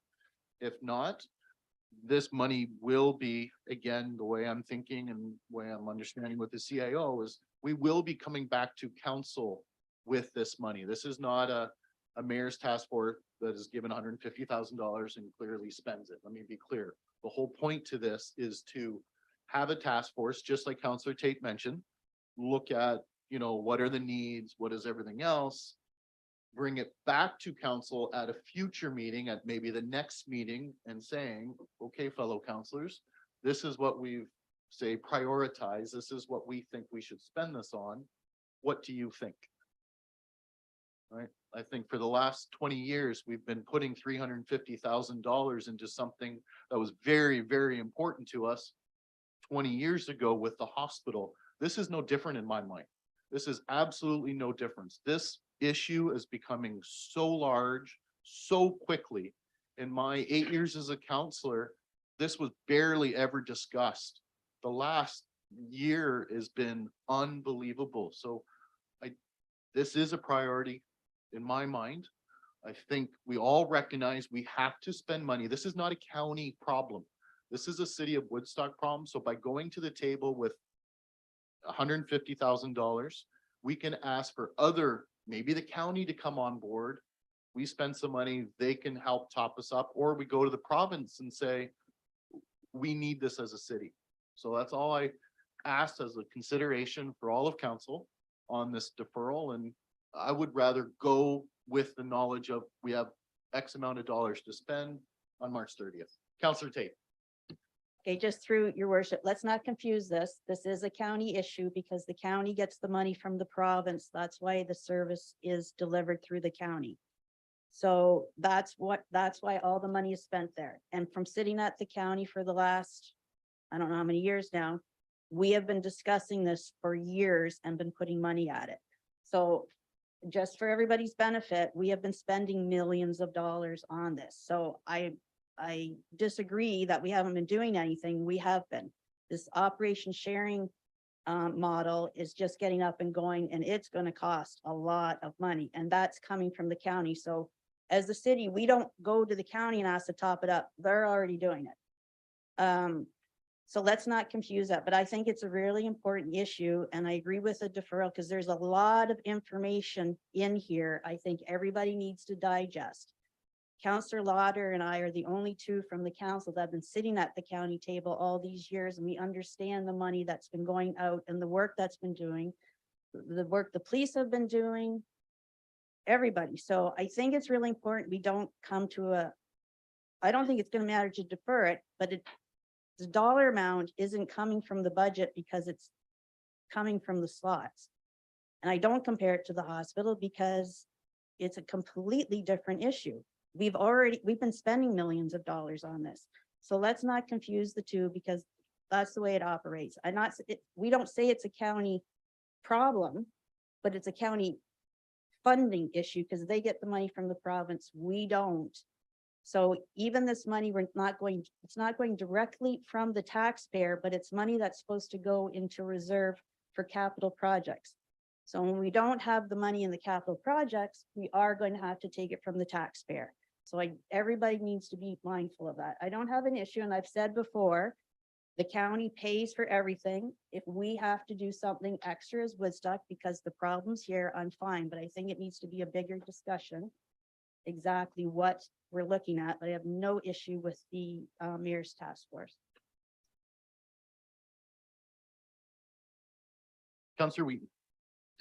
Thank you through the chair. I would prefer not to defer it, and my reason is simply for transparency for residents. We're in budget deliberations, and that it is most clear that if we can handle this all today in one process as a part of budget approval, I think that offers the most transparency to the resident.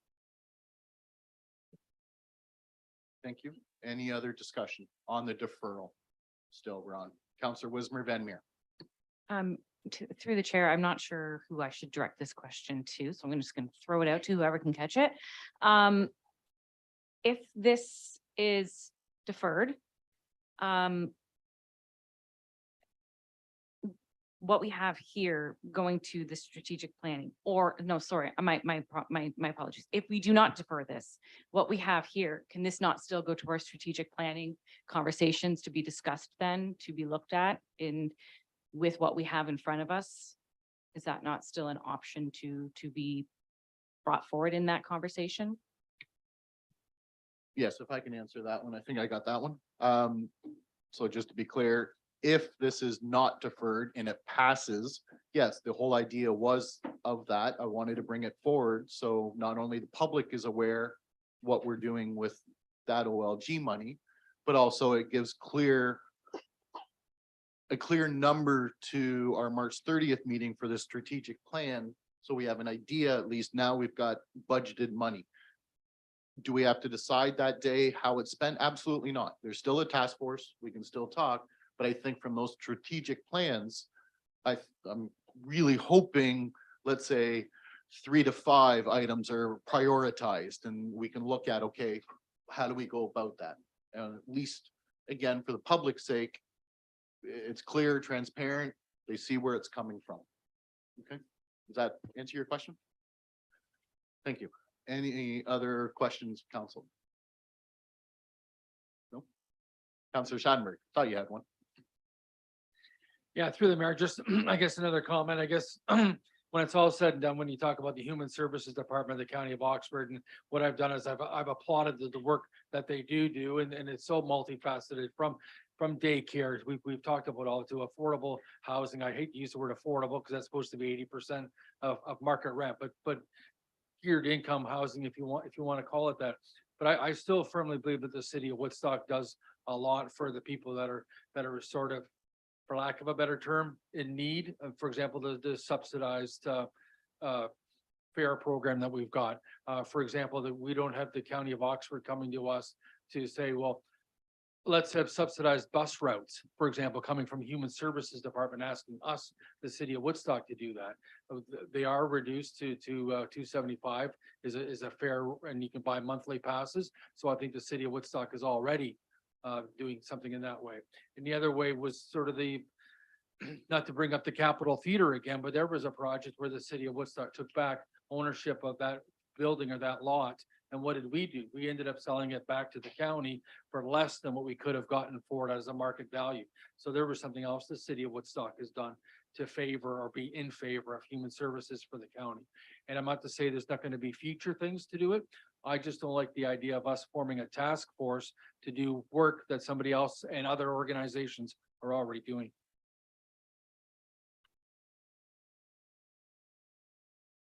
Okay, I'm just going to comment to that. I think this is a way that the city as a task force, as counselors, can prioritize what is the city's, let's say, more responsible for things that the county or the province doesn't take care of is the only thing I'll say to that. Counselor Tate. Through your worship, I would caution you again on those comments because the county looks after all of that. I think we got a list of everybody that's at the table already doing everything. So I caution your one comment about what we prioritize that they're not doing. We don't know what all they're doing because we got this report and I don't think anybody realized all the work that was going in. So as I said in the other email, I'm okay with the task force, but you got to be sitting at the table. I'm not in favor of a separate task force where you're not at that table. I think our task force needs to be in conjunction with that one, because then we have another separate one. You don't know what's going on at the county and everybody's doing it separately again. So I think it's really important that this mayor task force is sitting at that well-being table. Because they're the ones doing the work. They're the ones that always been doing the work. And I think it's really important that everybody is educated on what has been going on. We have been spending millions of dollars. When you look at the report the CAO from the county gave us, it's a lot of money and they're the experts in it because that's where the service is, as Councillor Schattenberg pointed out. And I think honestly, in all transparency, that report that the CAO sent us from the county, it should be on the county's website or our website, so the taxpayers know how much money is already going out. Not that I'm for the task force, but you can't be an island unto yourself. You need to be working with the county. That I 100% agree, just for, yeah. Okay, any other? Just a Counselor friendly, Wheaton? a friendly point of order. The last three Yeah. comments haven't been about the amendment. Fair enough. Yes, we are going to, any other questions on the amendment itself? On the deferral, I'm sorry, on the deferral motion. Okay, then I'll call the vote. All those in favor of the deferral of the motion? Okay, all those against the deferral of the motion? Okay, so that is defeated. Now we're back to the original motion. Clerk can correct me if I'm incorrect.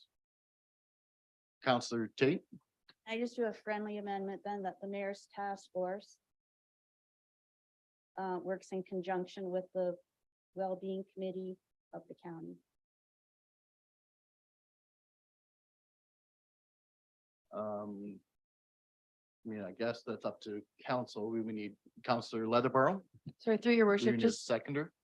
no, I was just gonna ask a question just to Counselor Tate's Okay. amendment. Sure. Just through to the CAO, do we need that wording in there or that can just naturally happen as if other organizations would come to the table too? I just, for clarification, if you don't mind.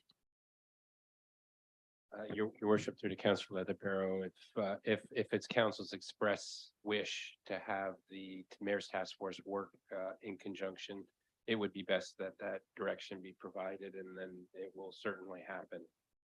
It's not to say it wouldn't happen without the direction, but this being more specific is best. If I can speak to that then. Oh, correct.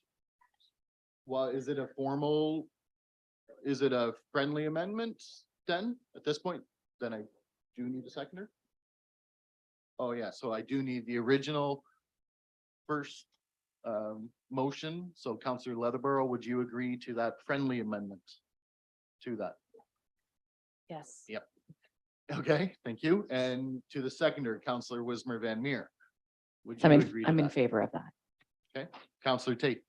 Just further to that, so I had been speaking to the warden about this motion, so he's aware, and fully supportive that whoever on the, if the three of you are on the committee, that you are at the table with the well-being committee. I think it's extremely important. So we might have to do a motion at county to include our mayor's task force, because we have the list of everybody that's included. So we may have to do that, but I think it's important. I've just got a thought here and I'm gonna throw it out there and I don't know if staff could answer this. My concerns putting that on, not that I have a problem with it at all, because I would think that would naturally happen. The CAO and I have been talking about this when talking about this motion, about, you know, who all the stakeholders are and involving them as much as possible. The only thought on this is I'm not, would they have the same concerns for the exact citizens of Woodstock? I mean, if we were part of the table, we can all, I'm just thinking it out of my head here. Yeah. Yeah, Yeah. well, when you look at who's involved, and Counselor Wheaton is on that committee too, but when you look at who's involved, the CAO of the city is supposed to be on that committee too. I think that the mayor's task force would meet separately, obviously, but also meet when the well-being committee, the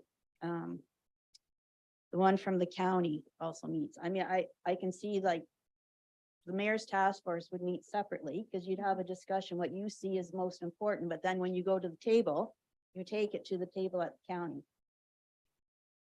Because if you have an idea, right? Sure. Don't bring it back to me because I have no idea. Take it back to them.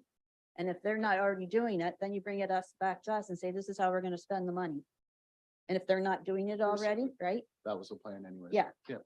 But I think you need to be at that table.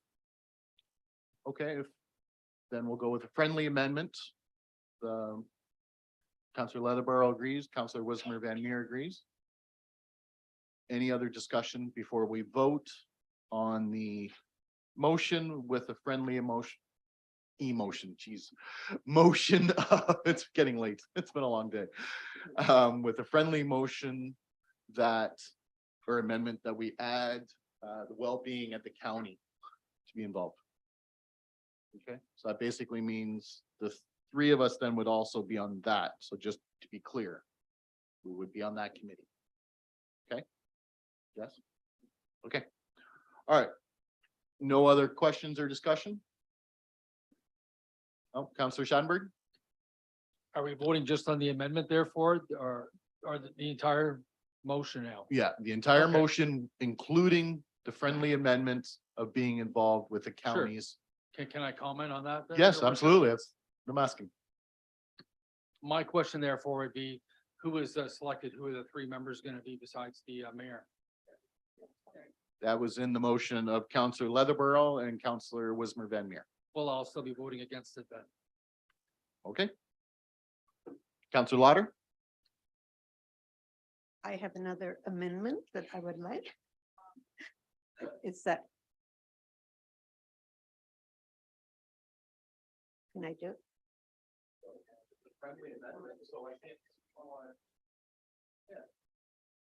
Okay, okay. Sorry, go ahead, Councillor Lauder. And I would like to move and further that the mayor's task force be directed to report back to council on the use of it and effectiveness of the 2023 allocated funds prior to the 2024 revenue fund budget deliberations for consideration of continued funding moving forward. And I just. Need a seconder first. Oh, sorry. Is there anyone to second that motion? Councillor Tate? Okay, discussion, Councillor Lauder. Okay, I'm bringing that amendment forward or asking for that to be put in it, the motion, and because I would like to see, instead of just saying that, I think this resolution says it would just go forward and there'll be the 150,000, we keep topping it up or whatever money is needed. But I would like to see that come back and we find out for sure if the effectiveness of that, of the 150,000 and do we go forward with it? So that's why I'm asking for that. Any other discussion on this amendment now? Councillor Tate? Just through your worship, so I'll report, we just come back to council after the year. Is that what we're?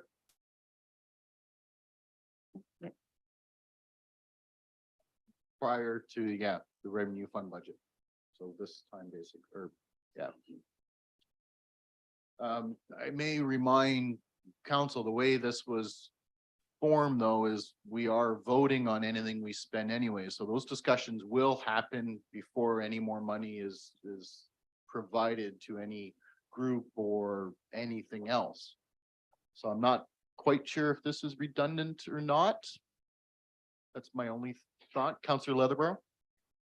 I won't support the second amendment. I'm happy to support Counselor Tate's first amendment because I think that the beautiful part of all of this is that we're all putting full steam ahead in efforts, and I'm sure they'll be learning as we go. So tweaking all of those things and adding these amendments is quite frankly becoming confusing. So I'm happy with Counselor Tate's last amendment with the community task force and the City of Woodstock mayoral task force.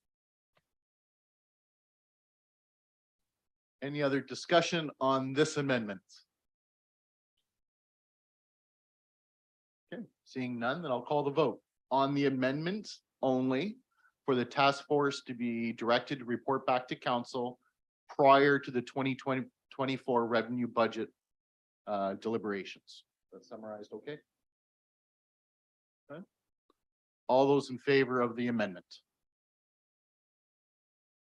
Opposed to the amendment?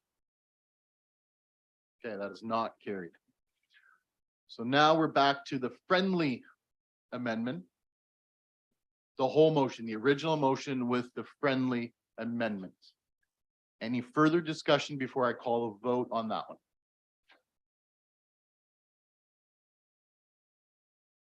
Okay. I'll call a vote. All those in favor on the friendly amendment? The whole motion, including the friendly amendment, sorry. Opposed? That's 4-2. Motion is carried. Thank you, everyone. 5-2. Yeah, it's been a long day. I'm sorry, 5-2. I gotta include myself there, don't I? Thank you. All right, moving along. Motion related to the final approval of the budget is what I'm looking for. Counselor Leatherborough?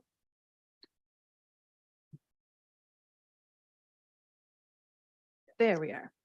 Moved by myself, once all of the amendments to the revenue fund budget have been made, pardon me, that Woodstock City Council approve the 2023 revenue fund budget as amended and that the Director of Administrative Services be directed to prepare the necessary bylaw for council consideration.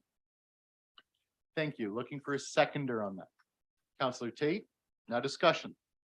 Counselor Wheaton. Do we need the words as amended in there? Okay.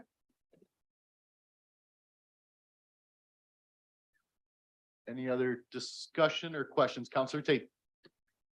Through your worship, I would like to thank staff and especially tonight, having to sit through all this tonight. Appreciate all your work. This has been a very, very tough budget for us as counselors to pass, but also for staff to have to come forward and ask, because I know how difficult it is. But thank you for all your work that you put into it. Greatly appreciated. And thank you for sitting through this tonight. I was absolutely going to say almost those exact words, but I was just going to add, we should get some cushions for those benches because I realized how long those. So thank you very much. And I guess this is my 9th budget now working on. This has been by far the toughest one. And thanks staff, because again, working together as well as like to thank this council. There's been a lot of different discussions on a lot of different things and working together. Now the staff has clear indications to move forward. Thank you, staff. Please continue on the great work. We're certainly in full support now. Okay. I'll call the vote on the motion. All those in favor? None opposed. Budget is carried. Thank you. Next, 2022. Oh. So I should, if I may. This is correct here. Okay, sorry, just to keep in motion for those watching at home. This is the average home will see an increase of $264.54. No, sorry, average single family home, that's even better, $145.70 or a 5.56% over 2022, which leaves us with a levy increase of 7.16. in consideration of what inflation is, again, hats off to all of staff for doing what we've done here and having to deal with such a bad inflationary period as well. Okay, thank you. Now we'll move along. 2022 remuneration expenses.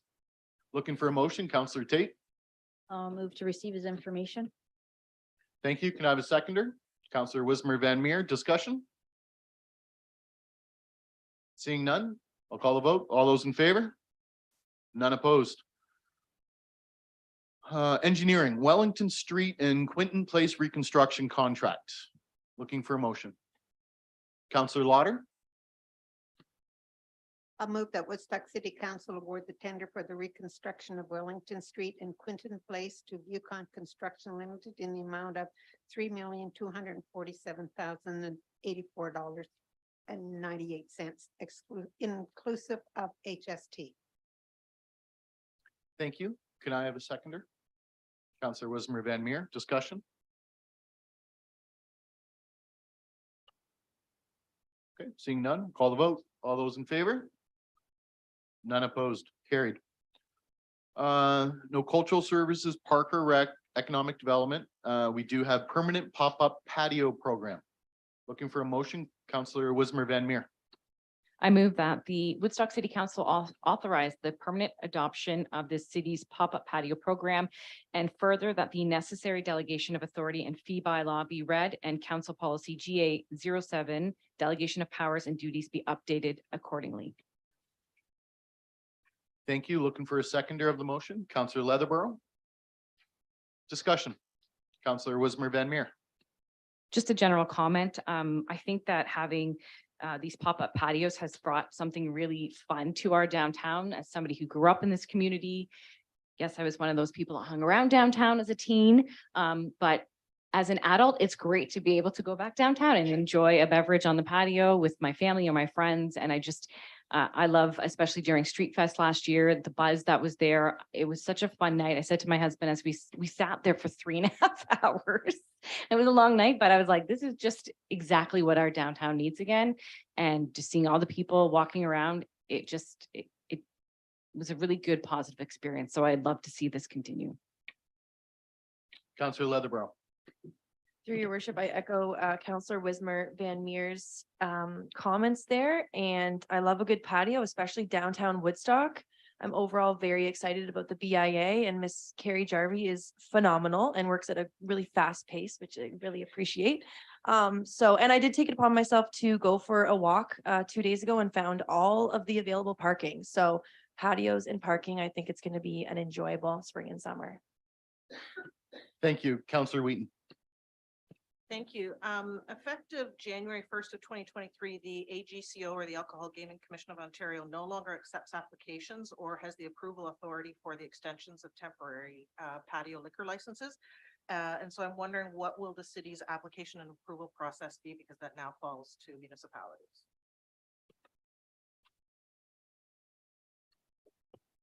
Your worship, through to Councillor Wheaton. So that's a project our deputy clerk is currently working on with our licensing folks.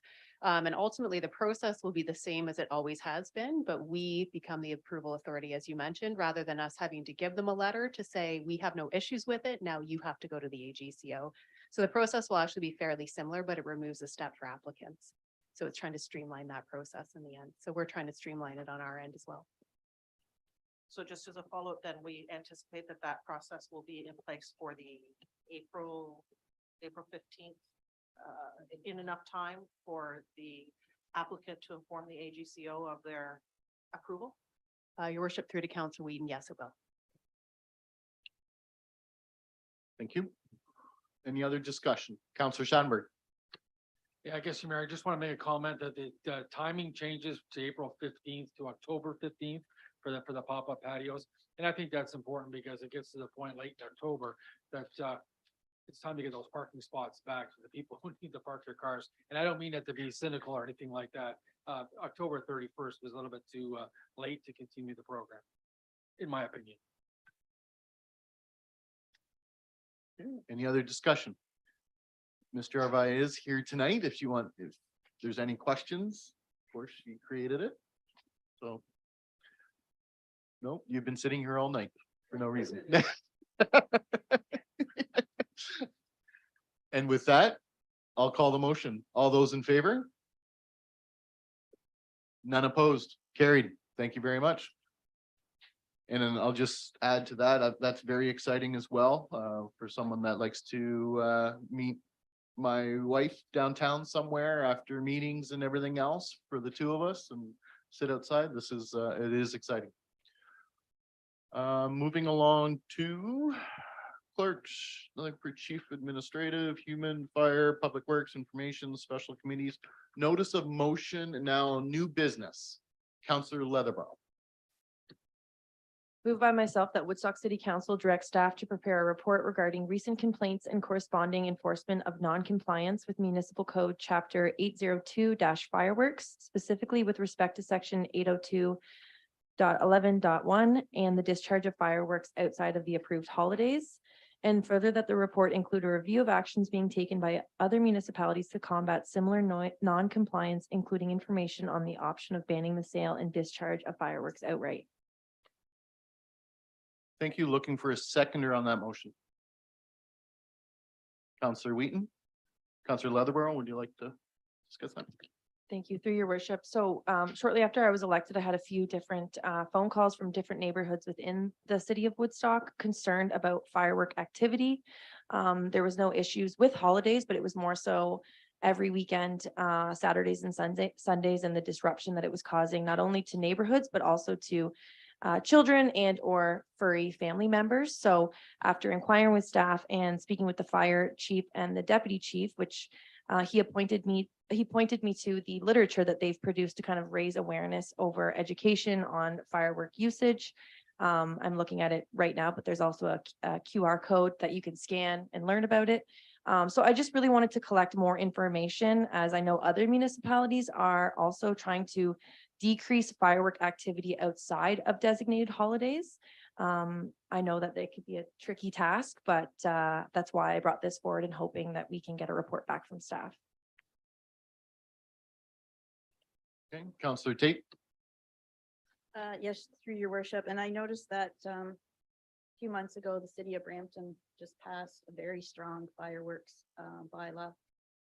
And not only is it for our furry friends, but the birds, it kills the birds when the fireworks go off. So the problem we've had is enforcement. So it will be interesting to see what comes back and what we can adopt here.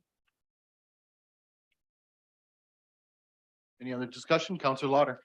I agree with what Councillor Leatherborough has brought forward, because I've certainly had lots of calls and people are very disturbed about the noise and for the for their furry friends and yes, and the birds and I was speaking with the deputy chief today, the fire chief, and he said he spoke of the one in Brampton, and so I think that's really, it's really important that we do take a serious look at this. Thank you. Counselor Leatherborough. Through your worship, if I may just ask Mr. Connors, any feedback of any firework activity in the parks, and if there's been extra cleanup for your staff, or if that's an ongoing issue, again, when it's warmer outside, any feedback would be great. Your worship, through to the councilor's question. I have talked to the parks supervisors, and there are quite a lot of fireworks that have been discharged at certain parks over the weekends. And that's a concern for staff, not only from a cleanup perspective, but it's also a concern when not all the fireworks are discharged, and we're coming over with cutting equipment that could be a hazard as well. So we will make sure that we provide input to the fire department, who are going to be coming forward with this report, just as far as frequency, location, and the concern as far as staff safety. Any other discussion? Okay, seeing none, we'll call the vote. All those in favor? None opposed, carried. Draft bylaws, Counselor Lauder. Thank you. Moved by Ms. South, second by Councillor Tate, that the following bylaws be given a first and second reading. 9586-23, a bylaw to provide for the delegation of powers and duties by council in order to authorize the development commissioner or designate to execute and sign certain documents on behalf of the corporation of the city of Woodstock. 9587-23, a bylaw to amend City of Woodstock Municipal Code, Chapter 330, entitled Fees and Charges. And 9588-23, a bylaw to amend zoning bylaw number 8626-10 as amended. Thank you. And I have to apologize. Did you say a seconder on that? Yes, I said Councillor. Perfect. Thank you. Sorry. Discussion. Seeing none. All those in favor? None opposed? Carried. Councillor Lauder. I move by myself and second by Councillor Leatherborough that the following bylaws be given a third and final reading. 9586-23, 9587-23, and 9588-23. Thank you. Discussion. Final opportunity. Seeing none. Call the vote. All those in favor? None opposed? Carried. And with that, at about 9:15,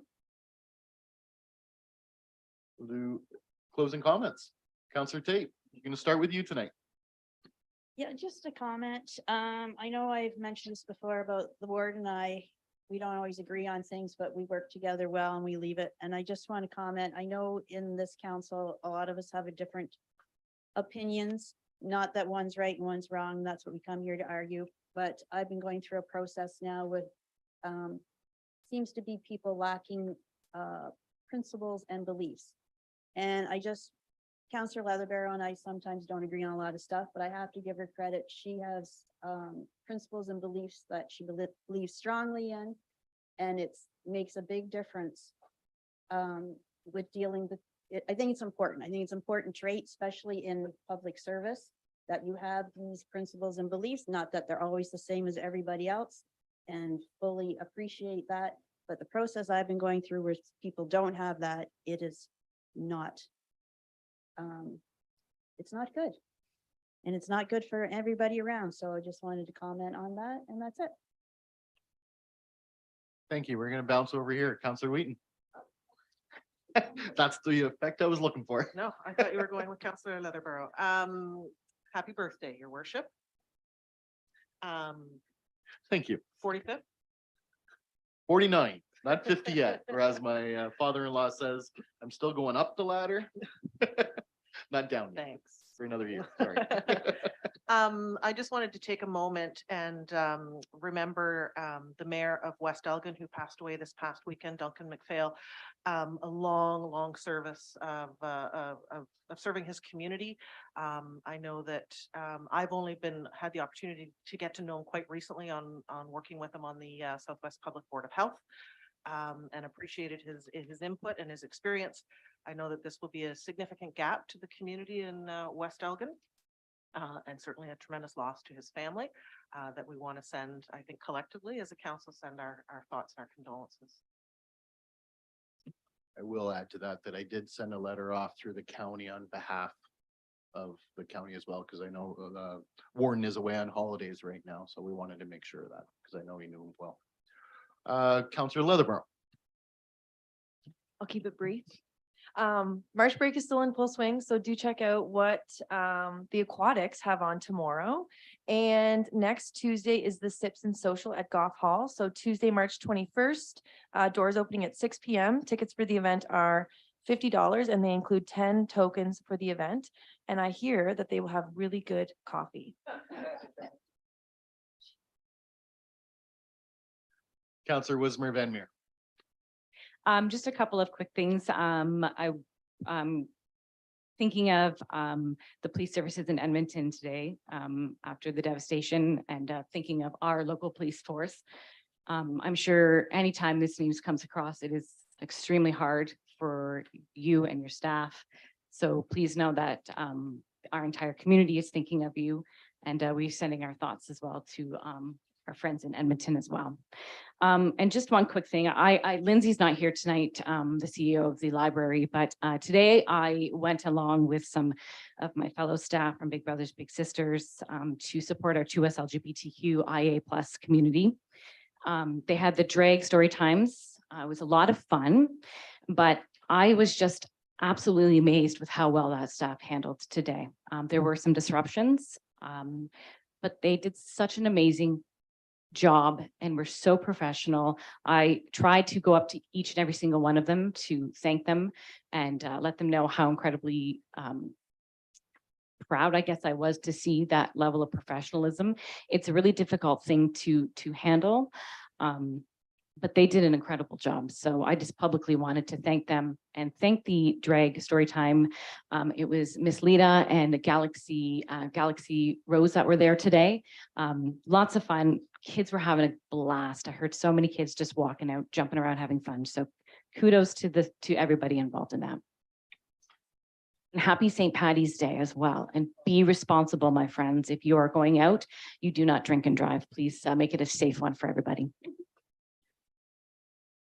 Councillor Schadenberg.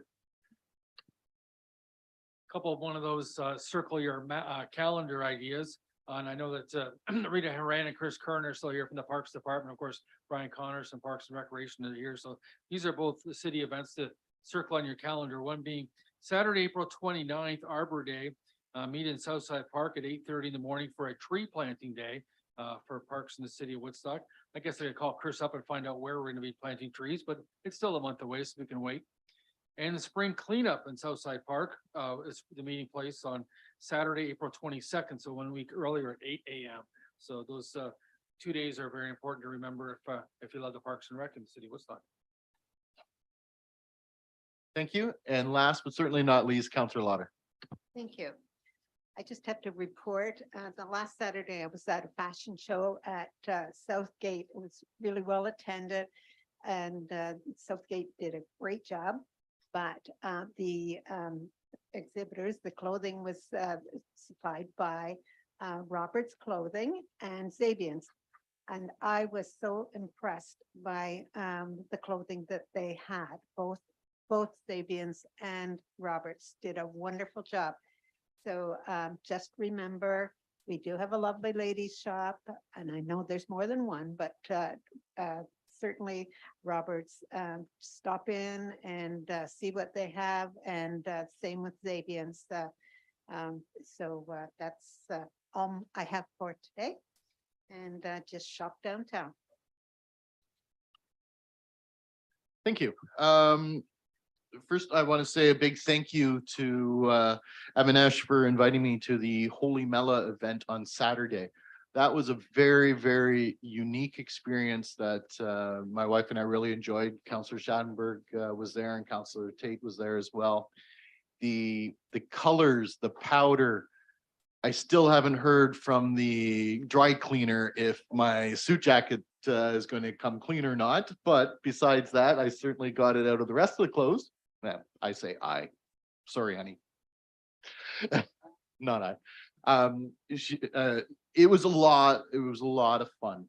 So the reason I want to bring that up is get involved. These events are going on here in our community, and I really want to welcome everybody to come. They are something that is so unique. I will admit, for going to hundreds, if not thousands of events here in the city, this is one of the most unique ones I was able to. So again, thank you for the organizers.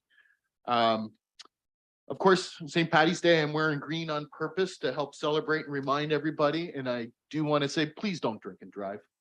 That is one thing, but have fun, stay in town, support our local companies. I want to say thank you for the birthday wishes. Today has been, I just looked at my phone and literally, I mean, I got 1,822 messages here. So I just want to say thank you. The community sitting here for a few minutes or a few hours here is just unbelievable.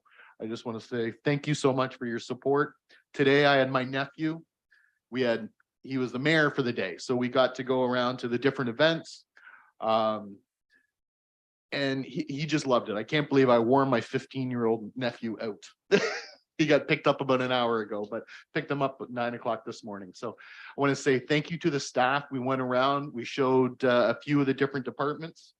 And the staff were fantastic. I learned so much more today. It was actually incredible doing things like that. So we only got to a quarter of what we wanted to get to. But we'll definitely be doing that again and encourage if there's somebody special out there that I welcome them, because that was very educational for myself. And we have so many great departments here in the city that would welcome them, that, hey, get in touch. And with that, oh, I wanted to say thank you to Keisha at Heart FM. Thank you for being here. It's great to have Heart FM here in the house and reporting for us. So thank you for sitting here. I felt, yeah. So with that, I'll call for adjournment. Councillor Wismer Van Meer, Councillor Leatherborough, seconded. All those in favor? We are adjourned. Thanks, everybody. Great job tonight. Thank you again, staff.